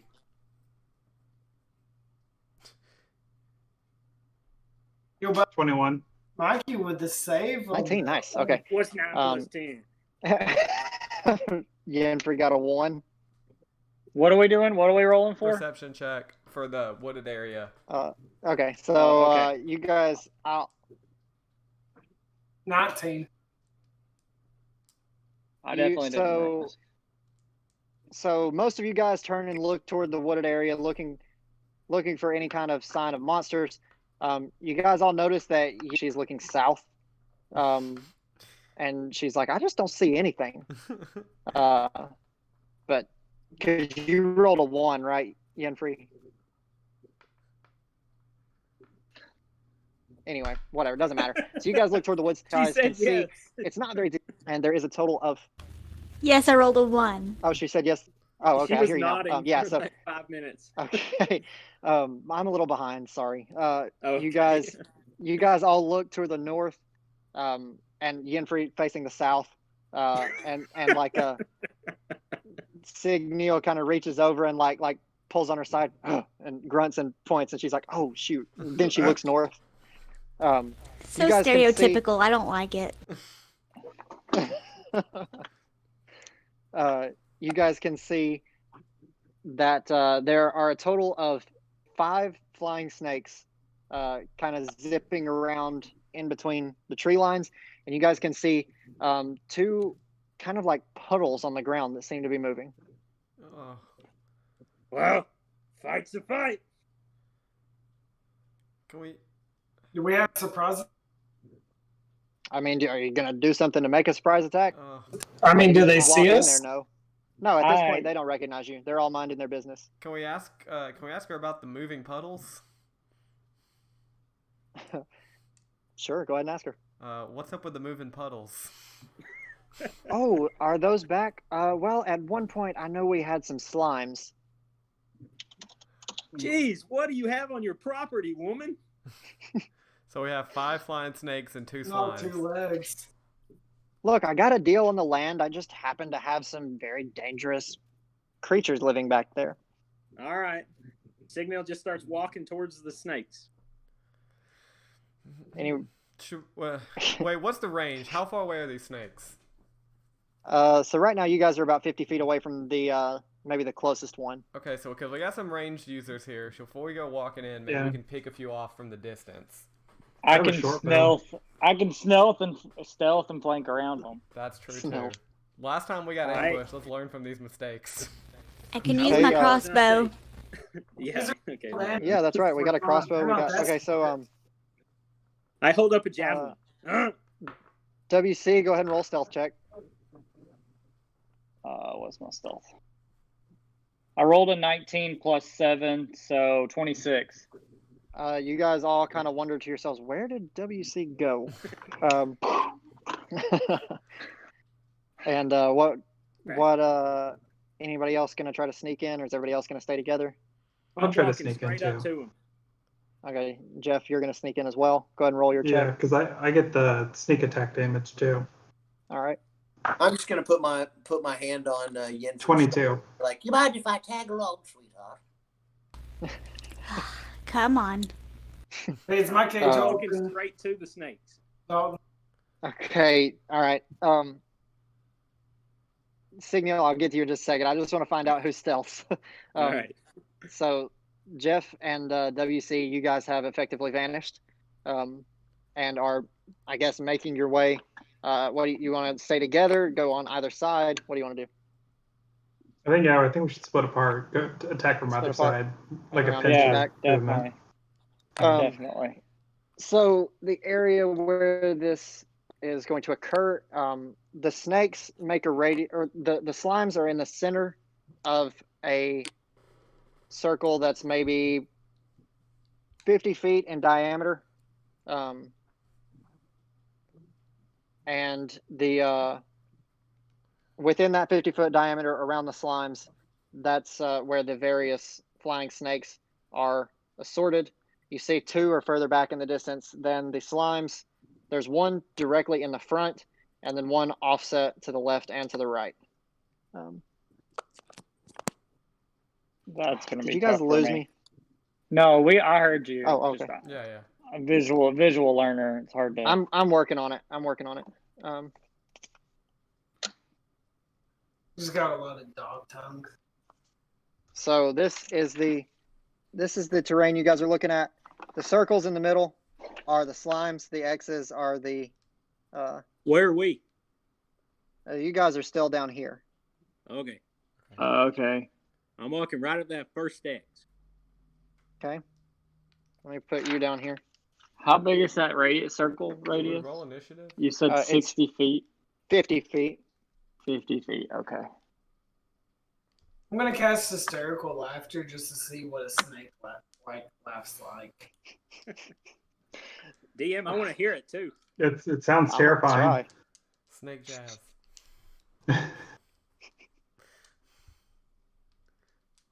I made a saving throw of wisdom 12. Snakes have terrible intelligence, so that's not going to be very good. But I posted. I posted the flying snake page on the D&D tab of the Discord.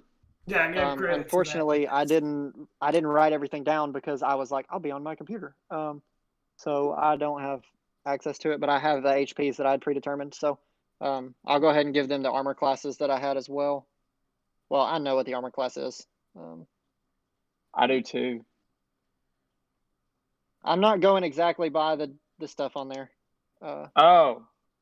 Okay. I see sorry. How it is. This stuff has to be like adjusted or whatever. I mean, if you want me to, I can. But one of those snakes is going to deal 3d4 poison damage in 1 hit. So I don't think you guys want that. Flying snake has a 14 armor class. It has 25 XP. I have poison damage resistance. You can modify it. Yeah, so it doesn't match those things. I don't know about the other stats. I know the HP, the armor class, and that's what we're going to roll with. Okay. So anything else, I'll just make checks in my head. But anyway, so Signiel marching straight up the front. Jeff, are you going left or right? I'm going the opposite direction of wherever WC is going. I'll go left. Okay. All right. Are you going for the ones in the back or the first one in the left? How far apart are the ones in the back together? There's probably 20 feet. Okay. Yeah, so I'll go for the first one. First one, okay. I've got a plan in mind. WC, J. Okay. Do you want us to roll initiative, or what do you want us to do? Not just yet. I'm going to give them they are much faster than short-legged Signiel. So I'm going to give them surprise attack on these 2, and then we'll roll initiative. I can see him coming. No, he's talking about you guys. Oh, the rogues. The rogues. The rogues are going to get a surprise round, and then you guys will be able to start. Yenfri, you're just going to march up to the front behind Signiel? Sure. Okay. I feel like Hans, Yenfri, and Ethel, we're like in a triangle. I'm at the front, and we're slowly walking behind Igniel. Signiel. So, yeah, sorry. Okay. So you have such Signiel, broad Hans, shoulders, darling. and then where are you? What are you doing? No name. I'm throwing hysterical laughter at the front rot. Okay, front Wait. right. Okay. Let me see what the range is real quick. Spells. I think it's pretty good. 30 feet. 30 feet. Okay. So, all right, we'll go ahead and do our surprise attack round. WC and Jeff, you guys can roll for. Roll to hit. Yeah, roll to hit. What do I got to do? I got to roll a 20, right? 20 to hit. Yeah, and No, you just you roll a d20, yeah, and with advantage, so you roll it twice and take the better roll. Whew. Okay, 19. 19. Look at that nasty Okay. blister. Jeff, you can go ahead and roll damage. You hit. Okay. 2. What? 2 with advantage. What are you rolling? I rolled 2 twice in a row. Plus what? Plus, wait, which one am I doing? You're rolling to hit, so it's your attack bonus. Yeah, your hit slash DC. Plus 5. So 7. That's literally terrible. Literally terrible. So, Jeff, how much damage did you do? 7. 7. Okay, so Jeff sneaks up behind the winged snake and just brings what was your weapon again? I used a short bow because I thought it was ranged. Oh, you used a short bow. Oh, wow. Okay, so you're hiding behind a bush, just sharpshooter. Draw it back, let the arrow fly, and you're gonna pin that flying snake to a tree, and it struggles for a second, goes limp.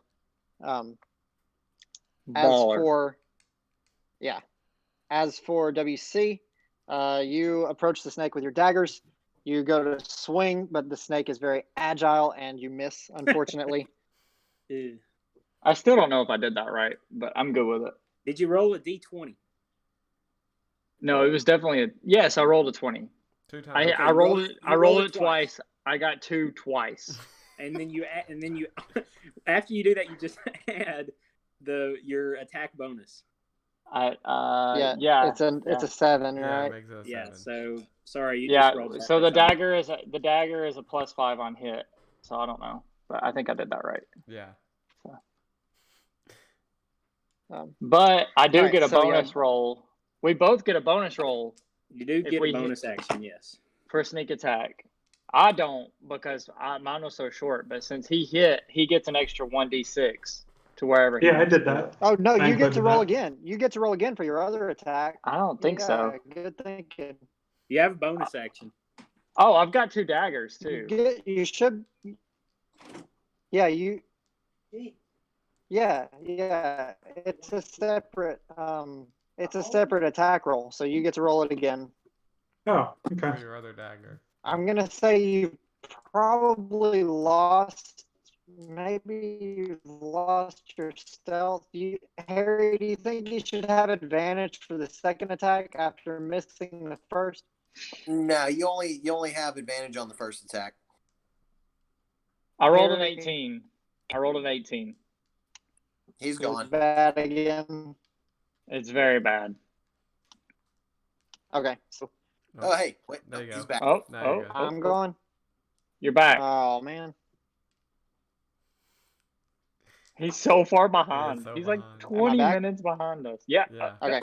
Your second attack hits. Yeah, I hit an 18. It hits. Can you hear me now? Yeah, roll for damage. Yeah. Okay, damage, that's a 1d4 plus 3. So I roll a 4. I rolled a 4 for damage. Plus 3. Oh no. Okay. So you roll It's a 4. It's a 1d4 plus 3. Okay. All right. So you manage to cut the wing off of this snake that's flying in front of you, and it falls to the ground, still kind of squirming around. And now everybody can roll initiative. It's more of a snake. Shoot. Natural 20. Oh, I also got a nat 20. All right. Yeah. I rolled Wow. Okay. 12. Okay. Hang on. 15 through 20. 15 through 20. What? Who rolled a 15 through 20? 17. Who rolled it? Oh. 20. Okay. I rolled a WC, 20. Jeff. Jeff also got a 20. The higher of the deck, whoever has the higher dex goes first. I don't see an initiative advantage. My dexterity is 17. Mine is also 17. Then y'all just choose, or DM chooses. You can go first. Okay, Jeff goes before your them. your initiative should be right in between your armor class and your speed. Yeah, I found it. Thank you. Okay. How do you know where it adds your bonus to it? What do you mean? Like Rachel and Maki has it where they have like adds. It just has a little plus and minus beside the number. Which one are you? Yeah, I have a plus 0 initiative. Yeah, then that's Mine is +2, so it's based on your I think it's based off your dex. I'm just going it's your dex modifier. It's your dex modifier. Yeah. On the app, you roll, and then you hit either the plus or the minus for whatever your number is. Okay, There's a plus and minus beside it. I'll put y'all's character sheet in, and it does automatically. No, it's not that cool. No, it just added. No name. What was your initiative? 15 total. Okay. Josh, 4. Jeff, I got yours. Yenfri? 15 total. And Ethel? I got a 9, darling. A 9? Okay. Okay, so... You got mine, 12. I have blessed. No, I forgot to write yours down. Thank you. Yeah, I had a 12. Okay.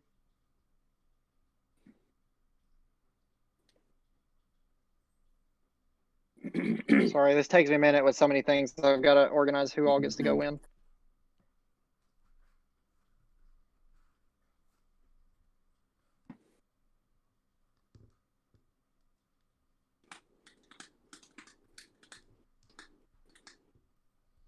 Hey, I heard the wild ones.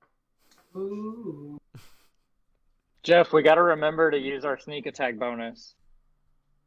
Because if you roll an advantage on your attack roll, you get an extra 1d6 damage every turn, or once per turn. Yeah. And even if you don't roll an advantage, if you're engaging in an enemy and you have a companion within 5 feet of you, you get it anyways. So okay. I always forget I'll be that. attacking a lot more people within 5 feet then. Yeah, for sure. It's a free 6 damage. If we do this battle at the end of the tonight, or it's getting a little late. What's that? Oh, you guys need to wrap it up? No, I'm fine with doing the battle, but eventually I gotta sleep. Okay. Yeah, we will. Sorry, I keep losing my train of thought. Trying to organize all these numbers. No, it's fine. But we'll yeah. just keep saying random numbers. 12, 14, 16. Thanks for that. 16. 18. Pretty close to the numbers from Lost. Oh no. The numbers from Lost? 12. 4, 8, 15, 16, 23, 42. Dude, I love you. I don't know who you are, really. Okay, all right. WC goes first. Sorry, my map stinks. But WC, I can't even see what I'm looking at. WC, you're right beside. Right there. Yeah. Yeah, you're right beside the snake that you just cut its wing off. You Okay. are. So I'm rolling for attack right now. Okay. Obviously. Yeah. You don't want to kiss it?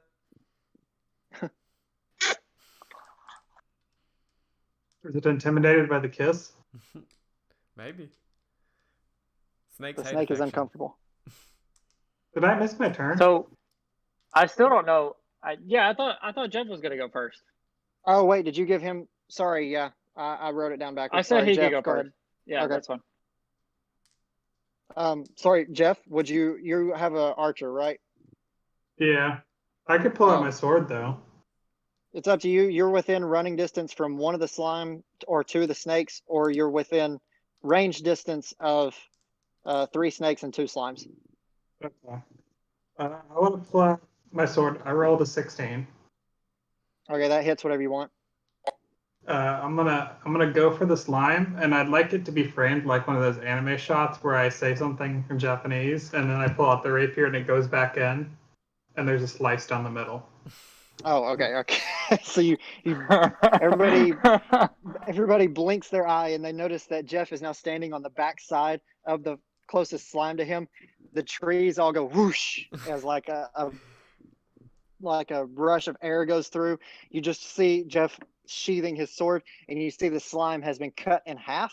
The slime takes how much damage? Water breathing hold on. techniques. You're just gonna do that from now on? 4. It takes 4 damage. Okay. This is going to make things even more complicated. So you as you slice clean through the slime, you cut it in half. You notice that the two halves aren't joining back together, but instead are now like throbbing and pulsating on their own, independent of each other. Oh no! More slimes. Let's and learn. Let's not cut them. It's half the size that it was previously. The worst kind of enemies. Worse than flying snakes? Well, no. Not for me. Okay, that brings us to WC's turn. All right, I'm going to use both my daggers this turn, but for the first dagger, I rolled an 11, but with a +5, it's a 16. Okay, and you're attacking the one that's on the ground in front of you? Yes. Yeah, you hit. Okay, so as the snake is writhing around on the ground in front of you, just bring your dagger straight down, stick it right in the head of the snake, and it immediately just loses all movement in its body. Okay, perfect. I guess it didn't have much. You can still use a I rolled movement. a 6 damage. If that oh matters. Yeah, I mean you hit. It had 1 HP. So okay, cool. So for my second dagger, I plan to throw it to the furthest one. I plan to throw the dagger. You're gonna throw it. I rolled a 19 plus 5. That's a 24. I can throw up to 20 feet. I can throw my dagger up to 20 feet. Okay, and you want to throw it at the furthest snake you can reach, or the furthest slime? So the one that's in the back corner.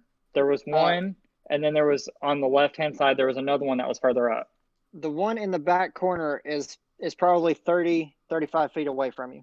You told me 20 when we started. I asked. No, you said 50. I told you. I said no, the that was the diameter whole area. Yeah, that's the whole area.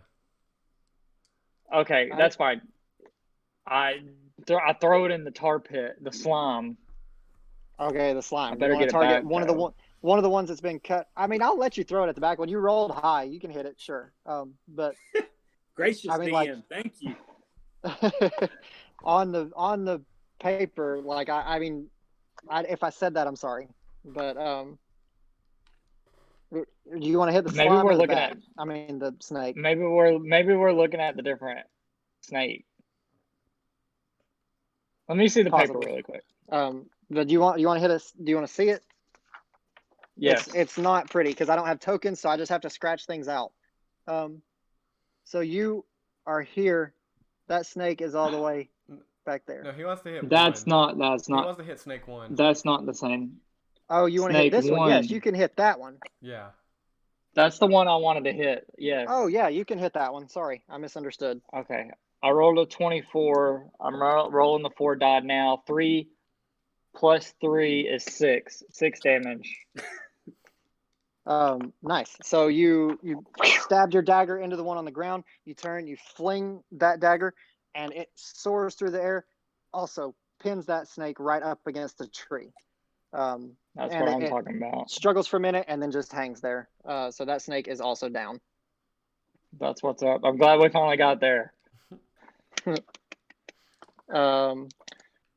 You still have a movement. Do you want to move anywhere? I got a bonus movement. That's right. Yeah, I can use my sneak attack for the one. I don't know. Can I reach the one that Jeff hit? It's a 1d6 damage. So let me roll it. I think if you use, I rolled a 6. You can't attack, so you can. You've already used 2 attacks. Well, what is your bonus action? No, you don't have a bonus action if you use 2 actions already. Oh, okay. That's what it is. Oh, okay. All right. It said sneak attack special. Once per turn, you can deal an extra 1d6 damage to one creature you hit with an attack with a finesse or ranged weapon if you have an advantage on the attack roll. Well, just add that to you add that damage to the damage that you just dealt on the knife you threw. So if that's the case, disregard then. Snake's probably dead if it's not. It is dead. Yeah, it's dead. Okay. So all you have left is a movement if you want to move. I don't know where to move. That's the thing. I can't see the map. I'll stay where I'm at for now. I lost Billy. Did anybody else lose Billy? Yeah, he's frozen for me. Yeah, he's gone. Stay where you're at. Okay.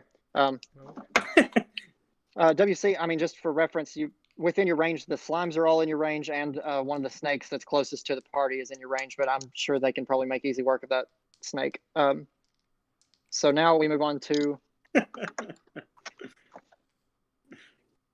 snake 4, which is dead. So, Yenfri, it is your turn. Fireball snake. As signal, I want to yell and point at the slimes and say, "Burn!"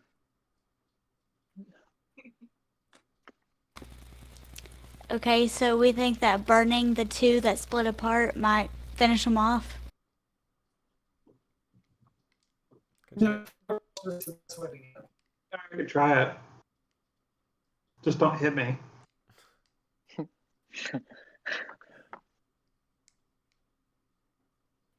So you're gonna try. Well, if I already used Firebolt, isn't it gone? No, you can use it at will. Firebolt is a cantrip. So yeah, that means you can use it as much as you want. Yeah, you can use it as many times as you want. You could use Firebolt to light a cigarette. Awesome. Okay. Okay, so you want to target the. Doing that, but you could. So you're going to target.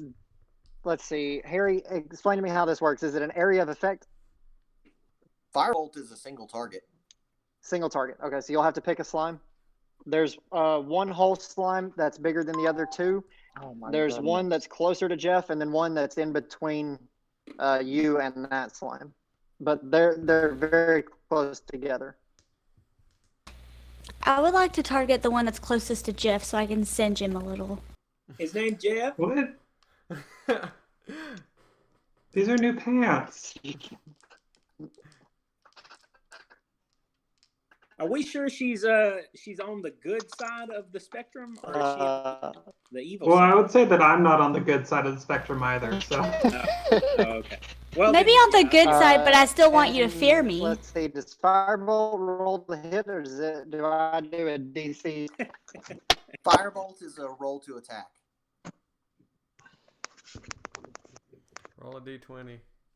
I fear no man except for the IRS. You should have a plus modifier as well. Yeah. Okay, so I rolled the d20. Then what do I add? The hit modifier. Your spell attack. Yeah. Plus, it'll say like hit /DC. It should say spell attack bonus or something like that. I want to say it's like 4 or something. Oh, yeah. Yeah, it's 4. So yeah, so just whatever, add 4 to whatever you got. 16. Okay. That probably hits DM. I think they have a. Oh, I don't know what the slimes are, but I know the snakes are a 14. So I think she's going for a slime. All right, you hit. How much damage does it do? That's fantastic. Oh. Did he just drop out? Yeah. Hey, roll damage, Rachel. All right, so that's a D10. Gosh. Is that what you're? Yeah, Firebolt is a D10. Okay. Is that the one that's by the D8? Probably. Yeah. Sorry, It's got like such a 0, noob. 1, or I'm sorry, it's got like 10, 20, 30 on it. Oh, nat 10. Nice, max Nice. damage. And then you have an add to it. You can add your damage to it as well.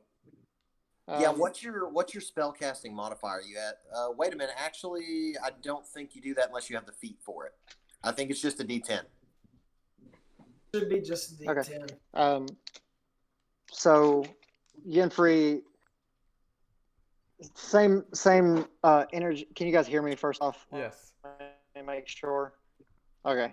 So, same energy you guys have drawn to this powerful sorceress. See the red light up. Her eyes kind of glint as she smells blood from these slimes. She reaches forward, shoots the firebolt straight through the air. It whizzes through, burning some leaves as it passes by. Hits directly into the slime, and the slime just evaporates. I mean, that thing is gone. How are my pants faring? Oh yeah, and some of the sparks off of where the firebolt landed hit on Jeff's pants. Doesn't do any damage, but it's a little warm. You felt the heat though. Does it make him look distressed, like in a cool way, like American Eagle jeans? Yeah, you look like American Eagle jeans right now. Thank you. Mm-hmm. Okay, so that brings us to No Name.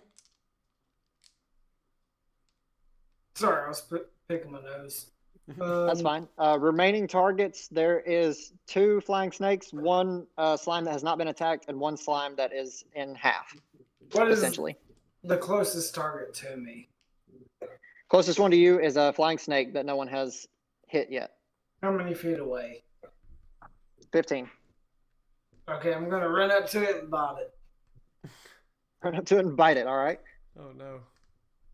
Oh, give me a second.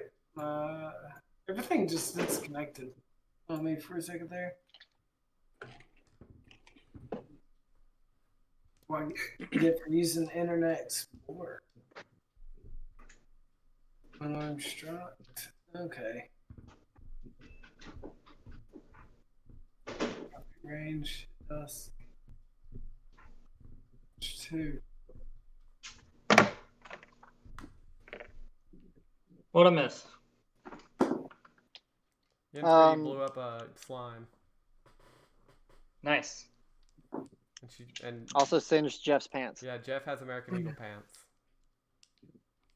I rolled a 20 Pants, man, don't you worry. 15. No, now they look really cool. Yeah, I do the Zoolander face. 15 to bite the snake, that hits. Alright, then I just do damage of 2. Right, Billy? 15 to bite the snake. Yep. Damage of 2. Okay. Yep.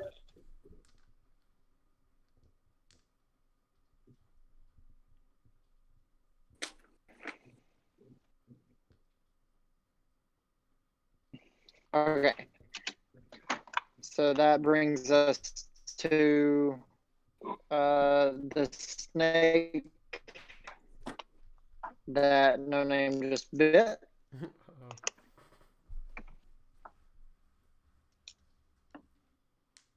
It's going to try to bite you back. Snake. Just like a snake. Tastes like a snake. Just a snake. Just gonna bite you like a snake. Stuff a snake. No Name. Back. Billy. What? We can't hear you, Alex. Just it. The snake rolled a 10. Oh, R.I.P. Oh, he left, so that's good. That means It doesn't count. All right. Can you guys hear me? Yes. Yeah. He's Okay. got to roll again. No, he doesn't have to roll again. It rolled a 10 versus armor class. Does that hit? No, 13. It rolled a 10, but it's got a +6 to attack. What? It's got a +6? Get out of here. What? Flying snake has +6 to attack. Yeah, He edited it. DM edited the attributes to it. Oh, okay, gotcha. He nerfed it. Yeah. We don't nerf that. They only have 5 HP. He may have upped it some. You could at least make like a check. Well, I mean, I think Like he made a a history 6 or check. 7. we've seen them die from 7 HP, so I assumed. Yeah, okay. So I'm sticking with the 10. Does the 10 hit? No, I'm good. Okay, so the snake strikes at you, but just misses. And that brings us to Hans. Let's see. What we got? What's the closest thing to me is that front snake, right? The one that just struck at no name. How far is it from me? It's about 15 feet. 15 feet. Okay. I'm going to. Oh man, I hate snakes. I'm attacking that front snake. So. Okay. You can roll to hit. Let's see. What is? Let's see. 11, 15. Okay, that hits. Okay. Now 2d6. Uh-oh. Oh, that's gonna be a good roll. I dropped it. It doesn't count if it falls off the board. Rachel looks like she fell asleep. Okay, so what's the idea? 2 and a 2 plus, so 6 damage I'm total. pretty close. Okay. So yeah, you run in with I want to jump over. sword. I want to jump over Josh's character and stab it into the ground. All right. So you take off Stab running. Josh's character into the ground. Fortunately, it doesn't take much to get over Josh's character, or we might have had to roll an acrobatics there. But you safely jump over, which he's not even at the snake, but yes, you jump over Josh's character, who's still 10 feet away from the snake, and then you charge on forward, and you stab over No Name, and pin the snake into the ground, drag the sword up, and just cut that thing right in half. Good.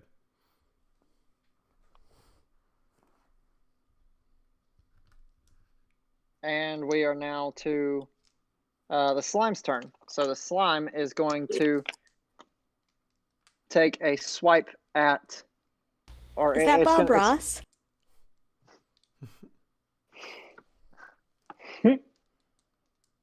Silently, me and Rot too have been copying them the whole night. So. He just said. Wait, am I messing up again? No, you're good. What's the slime taking a swipe at? Okay, so the slime it's oozing its way over to Jeff, who is the nearest target, and it's going to try to spit some acid at him. What do they have against these pants? They're American Eagle. They were Hollister slimes. So does a 7 hit? No. Okay, so it misses. You hear just like a gurgling, and then you just hear it, and it goes whizzing right by your pants. They are still got that nice distressed look going on. Yes. And now it's time for Ethel. Jeez Louise, so many people. I know. I was expecting to get into this fight sooner. Sorry, I know some of you guys are trying to go to bed. We just kept talking to Let's go. Robert. I gotta take the dog for a walk. Who's the next up in the list? The initiative list? You are. You heard me. No, but I mean, like, who comes after me? Oh, it's going to be back to the top of the list. With... No, it can't be. I haven't gone yet. No, Signal. Sorry, yeah, it's Signal. I saw S and thought Snake, but yes, it's Signal. And nobody's been damaged yet. We just slaughtered these things, right? Yeah. Well, no name. No, he missed. Yeah, that's right. Yeah, you're good. Okay. So for Signal, I'm gonna go. You've got to hit this. You have to hit it as hard as you can, darling. And I'm gonna cast guidance on him. Okay. And that'll be my turn. Okay. And that brings us to Signal. Okay. So Signal, from the very beginning, he was walking up to that front snake, and then he decided to, after he saw that those other snakes were pinned pretty easily by those arrows, he slammed his big great axe into the ground and pulled off 2 hand axes off of his belt. So he was going after that first snake, and then Hans just freaking leapt over him. And he gave a very disgruntled grunt at 1 being jumped over and 2 having his prey destroyed. So he runs up there and he's after he gets slapped in the back by Ethel, he runs up there and he's looking around for the next target. What is there another snake near me? No, directly in front of you, you've got the slimes, the one that's whole and the one that's in half. And then over to the right, since you were, the one in the right back is a little far. Okay, so since he doesn't see any immediate snakes, he takes Ethel's word to heart. He will hit them as hard as he can. So he and he runs straight for the slime. He's booking it down, as fast as his little legs will get there. So do I make it to him? Yeah, you can make it to him. All right. So I'm going to do the exact opposite of what we're supposed to be doing these things, but I'm going to strike at them with a hand axe. Okay. Which one first? I got a nat 20. The biggest one. Biggest one. Okay. Go ahead and roll for damage and double it for the crit. Oh, I'm going to get to hit it. Okay. D6.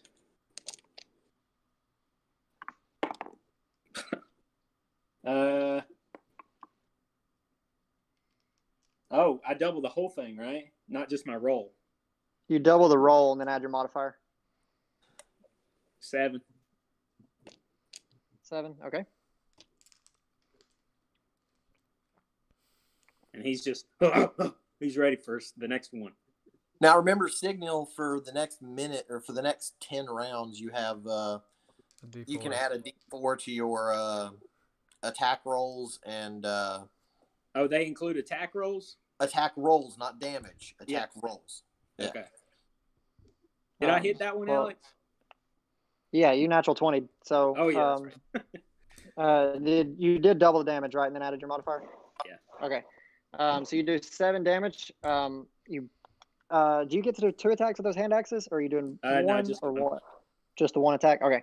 So yeah, you both hands slam down into the slime with those axes. You do cut through, and you see it shake and try to split, but it looks like it doesn't have the energy left, and it just globs back together into one, or so it stays as one singular. So it's like Jello. Yeah. Yep. I'm picturing a slime from Minecraft. All right, and so that last snake now is going to fly in and try to attack Jeff. His name Jeff? Yes. Jeff. Happy, man. Oh, what are we doing? What are we doing in this Discord? I don't know. Jeff does a 6 hit. We've been doing this all night, guys. Okay. I know you have. So the snake flies in and takes another swing at Jeff's pants. Jeff, so worried about the look that he now loves with these distressed pants, steps his leg out of the way, and the snake just misses. And we're back to the top of the order. Let me make a note of what's going on with my pen. Okay. I can't tell if it's a giant pencil or if you're a small man. Here's a regular Jeff, pen. it is now your turn. I'm going to get some sweet revenge for my pants back. Okay. Around you, there is a flying snake and 2 slimes. Okay. I think I have to go right after the snake because when I went after the slimes, it did not end well. Okay. Does a 12 hit? It does. Okay. So the rapier. Is it within 5 feet? Because I think I recall Mike saying that if it's within 5 feet, it's automatic sneak attack damage. If you have someone within 5 feet of you. Yeah, an ally. And Signal is probably about 10 feet away from you. Okay. But if you rolled a let me look. I don't think I rolled with advantage. Yeah, if you rolled with advantage, it's automatic. Otherwise, it's got to be 5 feet. Okay, 11 damage. 11 damage. Okay, yeah. So you pull out your rapier, and you at first you slice off very quickly both wings, and then before the snake can even hit the ground, you've made a third swing and just split the snake in half. Nice. Whoa, and fancy. That's what's up. Okay, and WC, your turn. That was me spinning my daggers. Where am I at? And what dagger? One is in a tree, but Yeah. no, I don't automatically go get it. Like, what's up with that? I would have used my movement if I had to have known. I didn't know I had to use it to go get it. Well, now you know. Man, that's some shady dungeon master stuff right there. You threw it. Okay, one dagger. Well, he said if I wanted to use my movement, but he never mentioned that I had to go get it. Like, I don't know. I figured I just casually walked over there and picked it out of the tree. I don't know. I don't know how these things work. Where am I? And what can I do? You're within range. The only two enemies that are left is now the two slimes, and you're in range of both of them. Okay, I guess I'll use my one dagger. There's one that was split in half, and half of it is remaining, and then there's one that's taken a hit that did not split in half. Okay. You said a 12 hits, right? Because I just rolled a 12. Yeah, 12 hits. Okay. And are you attacking the larger one or the one that was split in half? The one in half. Okay. I rolled a 4. Am I within 5 feet of Jeff or anybody? Because then it's plus 6. Signal, yes. Or okay, so then I rolled a 4 and then I roll a d6, right? I believe so. I think that's how that works. 8. So 8 total. Nice. Okay, so you run beside Signal. You feel yourself get stronger as you're next to an ally, and you swing the dagger down directly in the center of this just oozing puddle of goop, and you hear a little bit of like a and then it just dissipates and spreads out onto the ground. And it's no longer moving, just kind of burning the grass and fading away. Can I use my movement to go get my other dagger? Well, you had to move to get to this. It's true. It's true. And when you move, you lose that movement for later. I'm sorry. It's whatever. I'm not bitter. Okay, and now we are back to Yenfri. There's one slime remaining, standing on the opposite side of Signal. Fireball. Think very carefully. These things stand up. Did they stand up? You said it was standing. I'm sorry, it's oozing. It's existing on the opposite side of Signal.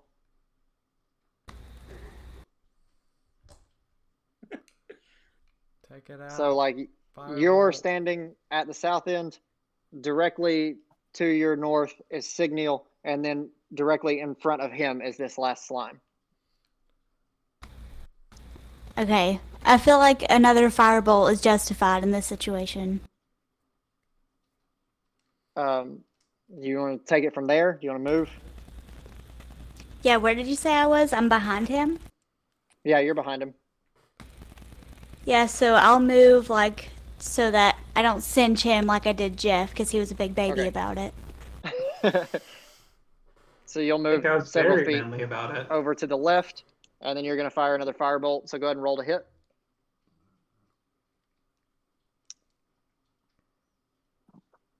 I rolled an 18.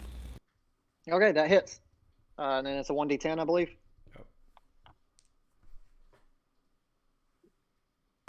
I rolled a 4. What do I add? Nothing. Nothing. Okay. Firebolt is 1d10 fire damage, so it's whatever the roll is. Okay, 4. Okay. So, do you want to describe how you do this? I think you got it. You think I got it? Okay. So, Yenfri steps over to the left, making sure that she has a clear shot at the slime and not at the back of Signal. She launches forth another firebolt attack, soars straight through the forest, burning the leaves in the way, hits it, and this one also. It doesn't dissipate in the same way that the last one did. This one seems to suffer a bit. It hits it. You hear the gurgling sound as it tries to resist, but it's just enough to squeeze the last bit of life out of this slime. Back to the fell depths with you. It fades away. You guys have now cleared all the enemies in here. Woo! Give us our reward. We took no damage. We did it. Well, I mean, I planned for you guys to have a discussion with Veronica, so I think people probably have to go to bed. Oh. You didn't take any damage, Dalton, but my pants did. My character doesn't talk though, so I can leave early. Mm-hmm. I mean, it's up to you. If you guys want to continue the conversation with Veronica, or if you guys want to call it a night. I mean, we can start off with it next time. Yeah, so we can pause it right there. I got some questions for Veronica. Okay. What's she putting in the soil? I'm raiding her liquor cabinet. What's Veronica's last name? Does she have a continental lunch that I can eat? Just so you can understand my younger sister. It came back full circle. Does Veronica know anything about Lady Goblins? Will she be a reference for me? Is she single? Can I wed her? Lots of questions for Veronica next time. Next time on Dragon Ball D&D. Dragon Ball D&D. Monday at 8. Next Monday at 8. Yeah, sorry for the unfortunate circumstances this time. I'll try to have everything back fixed. I mean, not really anything I can do about getting hit by lightning, but yeah, I was about to say. Yeah, don't be. I mean, I think there's plenty you can do. There's plenty I can do. Protection plans. Be better, Alex. So you guys ended up talking more this time. Was this a more fun session, a less fun session? How was it? Definitely. I'm gonna stop. Some of you guys seem still recording. Are we still recording?